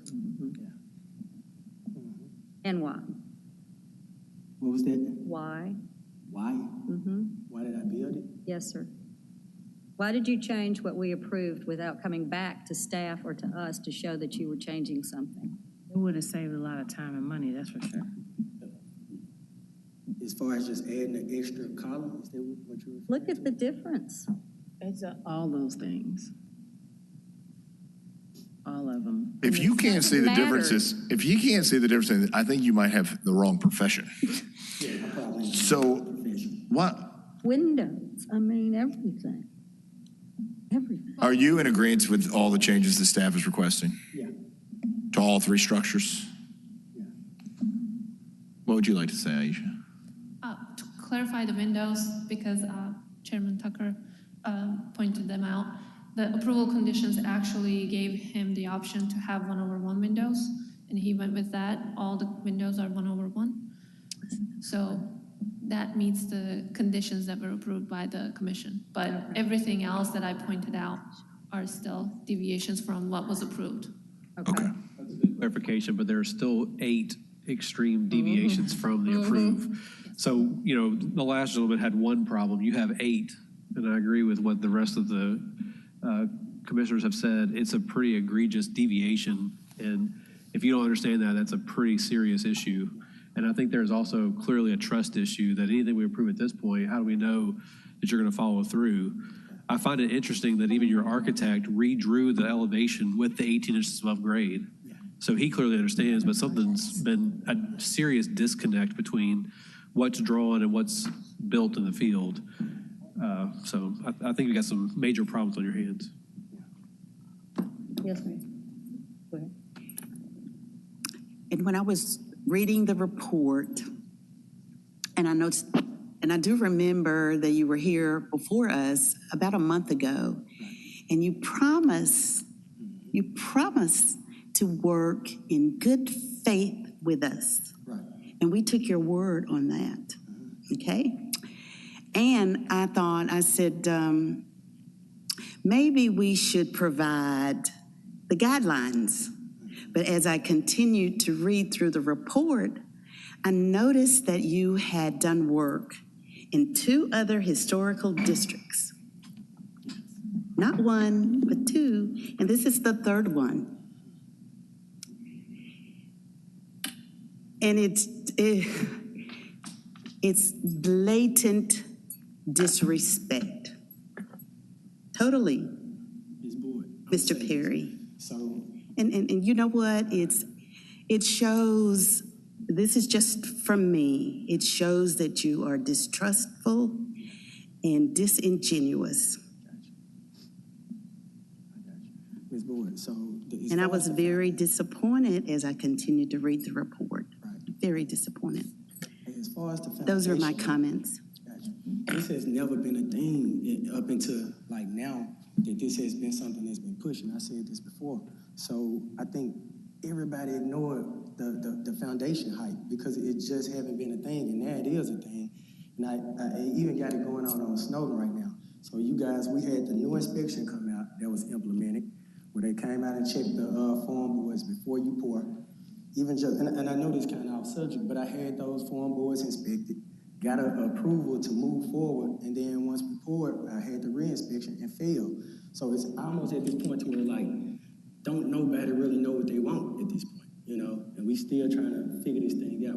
I'm trying to work with you guys. I don't have a problem with. No, we know what we want. It's on these documents that you ignored. Say that again. I said, we know what we want. It's on the documents that you ignored. And it's also on your architect's documents as well. The 18 inches? Yes. Yeah, it was. It definitely. Yeah, so it's kind of hard for you to argue that you didn't know or it's a mistake or whatever. It was very clear what the expectation was, and you didn't follow through, period. And honestly, saying that it's never been approved or it never had been a concern before, so why now? I know none of my projects I've ever just kind of swiped it by like that. That's something like I have had projects where if I needed it to be lower, I go through the process of the Board of Adjustments, and actually requested that I could go lower so that These are intentional deviations. These are intentional deviations. Mm-hmm. And those are the things that we do expect from a professional such as yourself to do versus just kind of putting the building up and hoping nobody notices, or just because somebody else had allowed it, it should always be allowed. So, I mean, with that, that's just a calculated risk on your part that in this case didn't quite pan out well at all. And unfortunately, now you have like a whole audience of people who are basically judging your company and you as to your methods of work. And to Commissioner Boyd's point down there, it's something, I think the one thing that has helped us out is that we do try to deal with project in account and report per building versus trying to corral everything together. And with you, we've had to be very, very careful. We're trying not to let everything bleed over to all of the other projects that you are doing. And we have the hope that this will never happen again, particularly with the newer one that got approved a couple of months ago. So that's one of the reasons that was a conversation that we had, that we wanted to make sure that we concentrate on the matter at hand. So now that this has finally come back before us and we can make decisions as to how we proceed forward with these three that have made their way back to us, I do appreciate that you are okay with following staff recommendations. I don't think the one that you suggested is appropriate to the building at hand. Having again, fully brick front, and I do recognize where you got the style from. I did a little trip down Waverly, and there's several homes there that have that particular style to it, with the staggering or the on and off again kind of brick platform or the little rails and everything like that. I am more agreeable to the fact of, as staff, recommended but not recommended to go back to the way that your original idea is. So I'm glad you are okay with that. Okay. At this time, I'd like to call up Sandra Warner.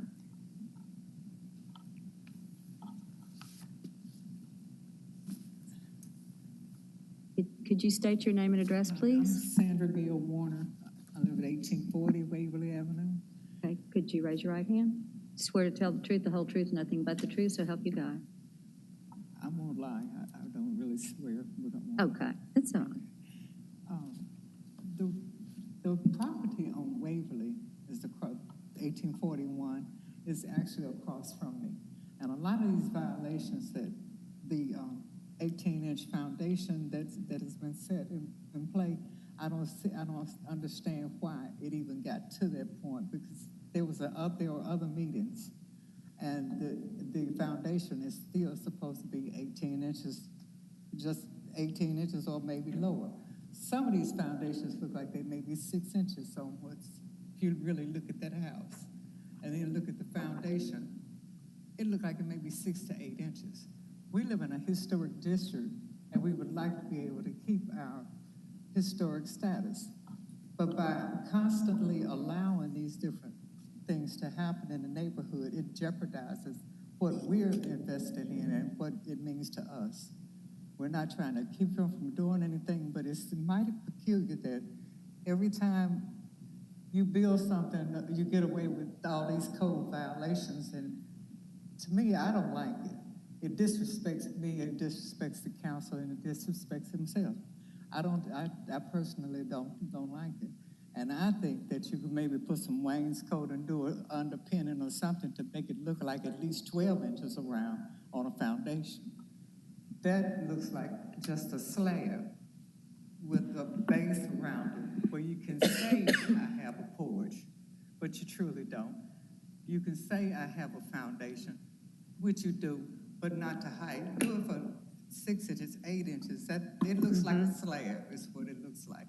So you can fake it off, put a wainscot and put some brick and concrete or what around it, and make it appear that way. I'm not trying to tell you, how to do anything, but you can make it appear as though you have, since you've already done this. That's where that came from. You came in, you already did it, and now you pleading, no, I didn't know. And that's what I'm here to say. And I represent Glenview Historic District. Thank you so much. Did anyone ask? I don't have a question, but I think she'd be pleased. She isn't, yeah. I just wanted to say, I think you'd be pleased with the recommendation. I don't have a question. I just wanted to say that she would be pleased with the recommendations that was on this list, because it's in line with what you said. She'll share that with you, but Yeah, I actually want to follow up with that. One of the recommendations that's being discussed is what Ms. Love just mentioned, which is brick wainscoting shall be installed on all 4 sides of the structure up to the point where they're in line with the windowsills.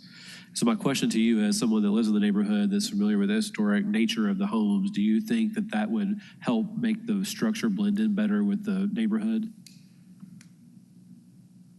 Would I think it would be better? Yes, ma'am. Yeah. Wouldn't hurt it. Oh, we're kind of upset about it right now, so it's sort of hard to be really. We don't blame you. Because it's like saying, I don't care what y'all got going on, I'm gonna do what I wanna do. And, Could you go back to the mic? Could you go back to the microphone? Thank you. I can hear you. I feel like, to be honest, it looks like the house is not an ugly house or anything like that. It's that disrespect that has put a price tag on it as far as I'm concerned. And when you go down the street, it don't look like it fits. It just doesn't fit. And that's why I was suggesting a little underpinning and different things like that to maybe bring it to where it would work. And I think that's what, can you put up your list and share that, and then maybe share that with her at some point? See, I just... 7. Which one? Number 7. This is... Can you see number 7 up there where it says, Number 7, brick wainscoting shall be installed on 4 sides of the structure up to the point where they are in line with the window sill. about how high would that be ish? But see, that window sill look like it's maybe 24 inches, and that's gonna bring it up a little too high. It seemed to me like it need to be about 12 or so to give it a good balance. I think it's gonna be. Yeah, I think you might be right. They have to still meet the minimum. 24 inches. Yeah, he has to meet the minimum. 6-inch trim. You'll give her that to let her see if we vote for that. I did want to say, That way, I think it may look right with the rest of the neighborhood if they did a wainscoting or something around it. Okay. But, because what else can you do? The houses are up. Yes, I agree. Yeah, And I don't want to see anybody go through a whole financial upheaval. we're trying to make it fit in like You know, it was because supposed to. They are up. I do think there should be recommendations on it. But I don't want to just go.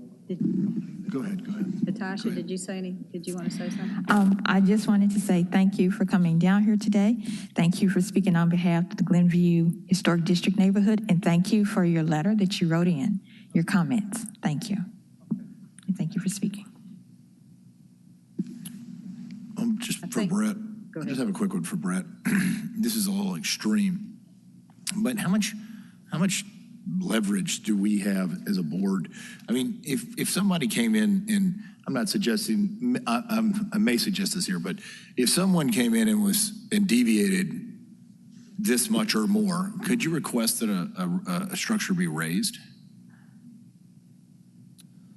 I mean, it's up to the commission to make whatever approval or recommendations that you make, and then the applicant has to comply with that.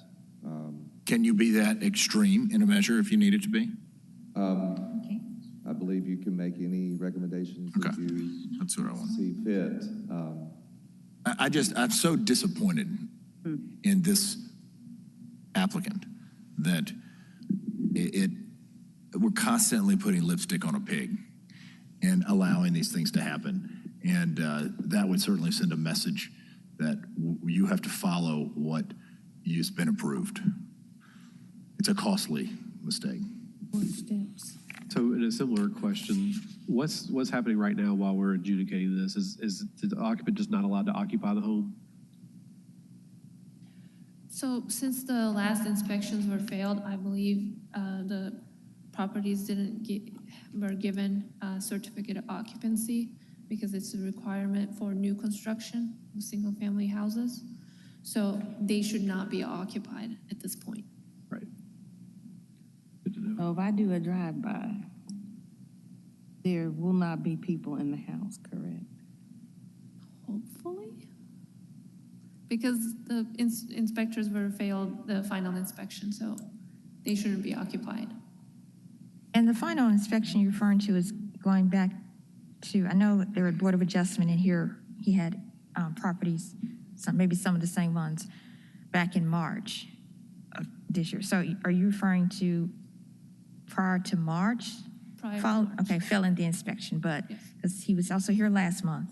The inspectors are waiting for the COA approvals to finalize the final inspections with whatever direction that you want to go with these properties. So just to be clear, if there was an occupant in the home without a certificate of occupancy, that's something that's enforceable, right? I believe so. Yeah. I mean, I hope not. We can know in about 2 hours. Right. So I think there's just a discussion amongst the commissioners about the gravity of the situation, and we're just trying to point out that it's serious, and we do have clause that we can use. And then is there, there's not the 12, it's not a 12-month turnaround on this, right? Can we impose a shorter turnaround time?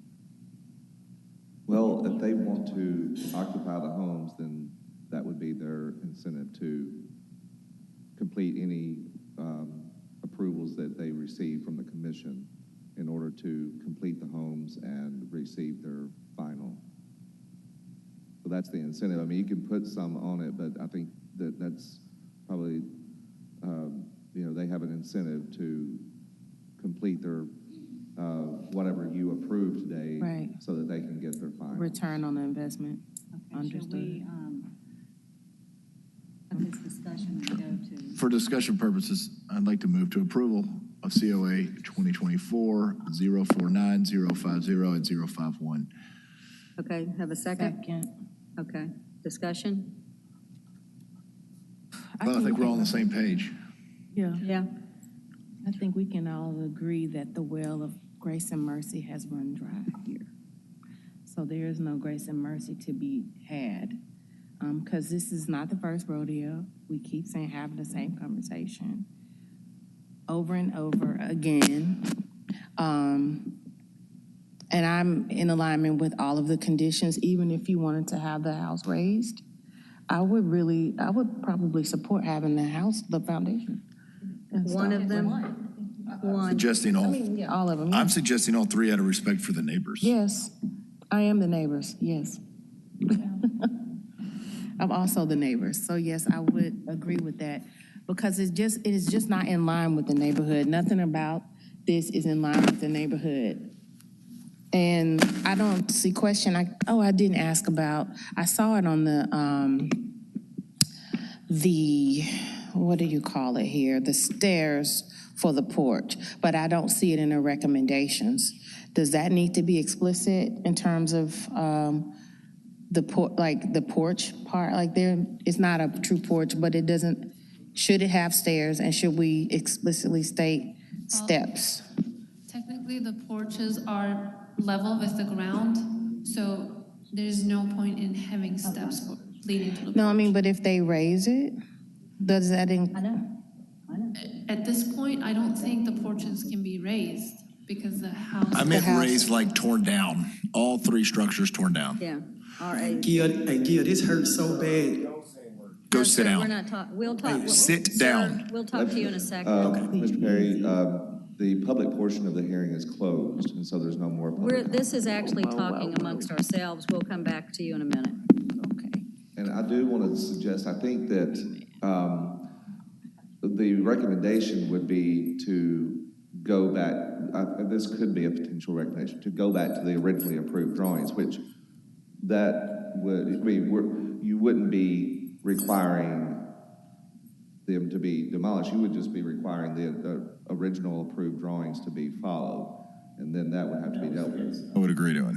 Right. Yeah. And so I think also. Then it's on him. We Yeah. would want to make, I know that, Mr. Gill, you made a motion just to discuss all three of these, but I think we want to make sure we're doing each individual separately and make a motion and a second and a vote on each individual one. So you can continue to discuss, but just so We're going we're. to discuss it a little bit, that suggestion in particular. Correct. Yes, Yeah. sir. Did you have, do you understand what he was saying? Yes, I do. I just want to kind of have a conversation about what that means, especially given trust and everything else. And when I say raised, I mean elevated. Oh, no. Well, no, he's talking Not C. level. Well, There's no way to elevate it. And I do just want to say, can we make sure that we do get everyone? Wait. Can we just make sure we get everyone clearly on mic? The mic, and we have to be on the mic. individual conversations? Yes. Because I was having just a little trouble with it. Sorry. If we're talking, we have to be on the mic. Okay. Yeah, I meant elevate, but I don't know how these building work. But I don't know a lot about building, but you can't do that. It's slab on grade, so there's no way to physically raise the Elevated house. No.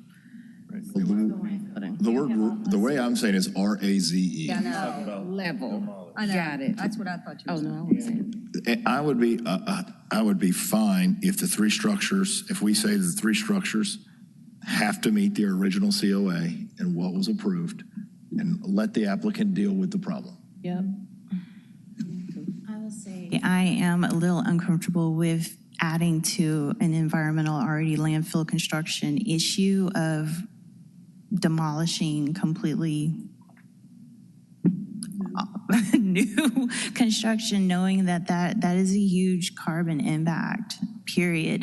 It took a lot of effort to put it in, but that is not to say that there shouldn't be some sort of ramification or additional research that should be done for making this particular building fit the scenario. And I know, I think I was throwing around the idea of you actually having to address some kind of engineering aspects where you can do proper grading so it can at least give an illusion that there is a bit. And if that takes you having to do some kind of shoring and a stem wall to kind of give a look of a base, even if it cannot be that entire 18 inches, I look through all the building, like the streets. There is a variety of different heights, but there's a height. There's something. And right now it does look like every home is about 4 to 6 inches finished floor above the actual porch, which is like literally on the ground. So that, if we could, like, I would be like, get the porch looking so that if maybe it creates a zero threshold entry into the home itself, get that one up off the ground, and then go and get some actual survey topography version of it so we can see the contours, so that they actually do some work and get it to a way that they can grade it to give some kind of look of a height to this building. Because, I mean... I think the short version, I agree. And I think the short answer is, I think we're all back to the same thing, which is that puts if we go back and say you have to match the original COA, no matter how you get there, as Commissioner Love just pointed out, that's a good option, but it puts the onus back on the owner or the builder. How is this recommendation different from COA 224, 043, and 44? I think one of them I noticed was that there I'm sorry? What was, you said you? Oh, I said one thing I noticed was that there was a wainscoting being suggested, a water table to go around the base of a building that was actually all siding. And that is something to help make it look like there is a stronger base at the bottom, and I think it should go even further than that. Well, I'd like to answer your question. That only had to do with the foundation, and he made a mistake. He admitted that mistake, and I haven't seen him before today. I have seen this applicant almost every month, and every single time it's retroactive. These three structures, the foundation is only one of many issues with what was approved. I understand that, but for the foundation, this actually these are lower than the ones that were on 43 and 44. But to me, that was one problem that from an applicant that I feel like won't make that mistake again. This is beyond that. Hold on, I want to speak to the previous COA because to me, they're sort of in this. They're similar. To me, they're in the same category, which is why that's my starting back in March well. when we were here and I was speaking to this, and now that, we're now in May, back in March when I rented, this is what I was ranting about, but now you fully see what this truly is, because at that point, it was a Board of Adjustment for a variance to get approved for these mistakes, these three mistakes, which the neighbors are subjected to. And, I looked at what was in the staff report and what was written by the neighbors and stuff back then, and when I saw that, like, this is bad. Yes. We're here now in May. Same thing with the previous applicant, Mr. Long. To me, he just didn't have this many houses, but his is still on 2 houses on the same street block. Yeah. Foundation-wise, we're faulting him for missing 3. This man missed 2 on the same street block. These are on 3 different streets, minimum of 3, because he's actually built others. But so I don't see a difference, which is why I didn't feel it should be on consent, because it's the same in my eyes. Well, and if I can point out, I have actually visited all of these, and we can talk about a lot of different things, but the 2 houses prior to this have some raised foundation. And one is actually 18 inches, which meets the UDC. Yeah. These 3 have no raised foundation at all. whatsoever. So there are very big differences between these structures. We can talk about applicants, everything. We're talking about structures here, the UDC and what meets what. And these also have multiple other issues. So I just want to be clear with what we're talking about. And the gravity of the entire 3 projects. I was specifically focused on the foundation, that we made a recommendation to raise the foundation 24 inches for the Speedway Terrace property. And can that not be done for these, just in reference to the foundation? Are you asking if we could make these 24 instead of 18, or? Well, the Speedway Terrace design guidelines require 24, and the Glenview require 18. 18. Okay. Correct. Yeah, so that is the difference in why one is 18 and one is 24. If that was the question, yes. Thank you. I want to go back. Both of the applicants have participated in design review, and the previous applicant is sort of dismissive when suggestions put forward by staff or commissioners. And so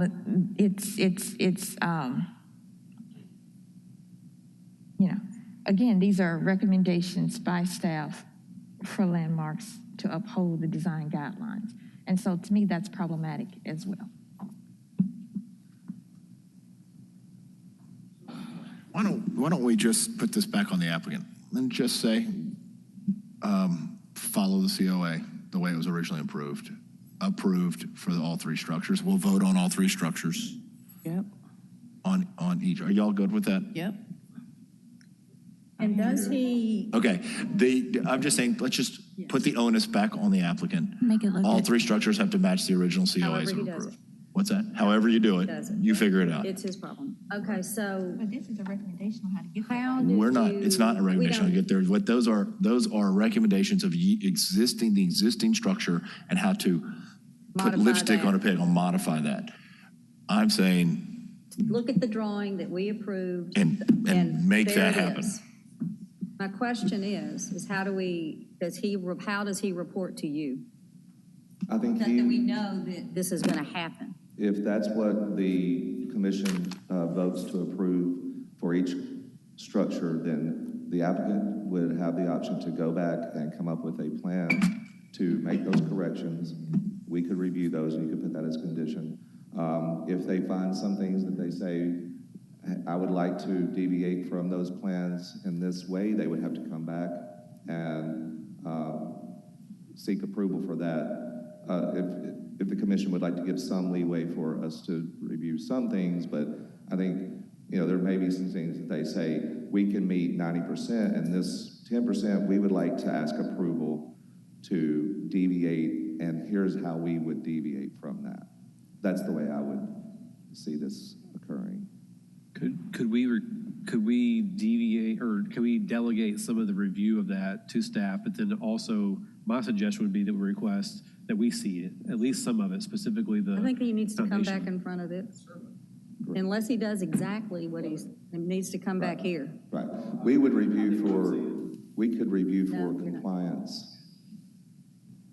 Yeah, I'm wondering if we need to see how it will be done. You mean the remediation? Yeah, the remediation. We'll see the plan, since that's been a particular problem in the past. You want to see his remediation plan prior to it being constructed and have the remediation plan approved? Right. I think that might be smart, given the history of these projects. Okay, Aisha, did you? I was going to point out that the number 11 actually requires, after all the things were done, there's a certain time period to make all the recommended changes are done by the applicant to contact us, the staff, before the final inspections are done, so that we can do that. But I think it would be better for them to come up with a plan, and then you review the plan, and then we move forward with those plans. That's right, prior to starting do any it. construction, Yeah. right? Yeah. Or prior to a permit being issued, because there should be a permit, right? Right? There is a permit. There's a permit, but the Sorry, that was inspections were directed at not the applicant. finalized. Right. Okay. So. Okay. You good? Let's put that together. So what do we need to read? So we had the motion made by Mr. Gill. So I think if I'm hearing it correctly, we wouldn't necessarily use any of these conditions. We might use number 11 and modify it slightly, but we may just come up with new conditions. And if you want me to, so it would be that let's start with the first one, which is number 9, item number 9, COA 2024-049, 1637 Netherwood. The applicant shall retrofit the existing structure to meet all existing, or all original COA approved conditions and plans. That would be one. And then number 2 would be a plan for implementation. An implementation plan would be submitted for review and approval by the commission, or is that? I think commission, I think we need to come back here. We need to specify that needs to include drawings, Yep. not a, narrative. Right. Yep, okay. So we could do that, and if we could, Mr. Gill, if you could make a motion for the first one with amended conditions, and then the second, and we could vote, and then if that sounds like where we're. You want to do it for each one? Yes, please. How did you say the first one? Implementation. Correct, for review and approval by the commission. And follow the original. Correct.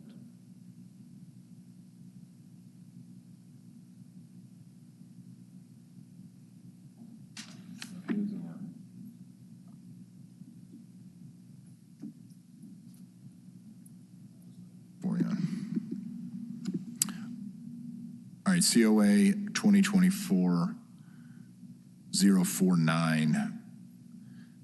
The applicant would create a set of plans and I don't know how I'm going to say this. Hey, Brett? Why don't you do it? You'll be better at that. All right, so I make a motion for COA 2024-049 that the applicant shall comply, make modifications to the existing structure such that it matches the original approved COA, and that the applicant shall produce drawings that outline a implementation plan to be submitted, reviewed, and approved by the commission. Second. Vote. And that was for?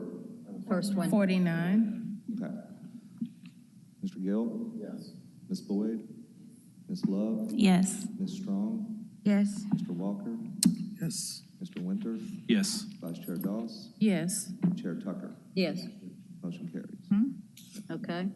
Next. You can try to say it again. Does he have to say it Yeah, Robert's again? Rules of Order, may I just say amended conditions? Yes. Okay, so I make a motion for COA 2024-050 for approval with the amended conditions. Second. Vote. Ms. Love? Yes. Ms. Boyd? Mr. Gill? Yes. Mr. Walker? Yes. Mr. Winter? Yes. Ms. Strong? Yes. Vice Chair Doss? Yes. And Chair Tucker? Yes. Make a motion for COA 2024-051 for approval with amended conditions as stated. Second. Thank you. Vote. Mr. Winter? Yes. Mr. Walker? Yes. Ms. Strong? Yes. Ms. Love? Yes. Mr. Gill? Yes. Ms. Boyd? Vice Chair Doss? Yes. And Chair Tucker? Yes. Motion carries. Thank you. Do we have one more? I'll keep that, so, and that's our last case. Okay, And hold on. Do we have any new business? we do not. Any announcements? No, ma'am. Do we need to talk to code enforcement? Next meeting is June 27th? 27th, that's Okay. correct. Okay. We'll see y'all Do we need next to have week. a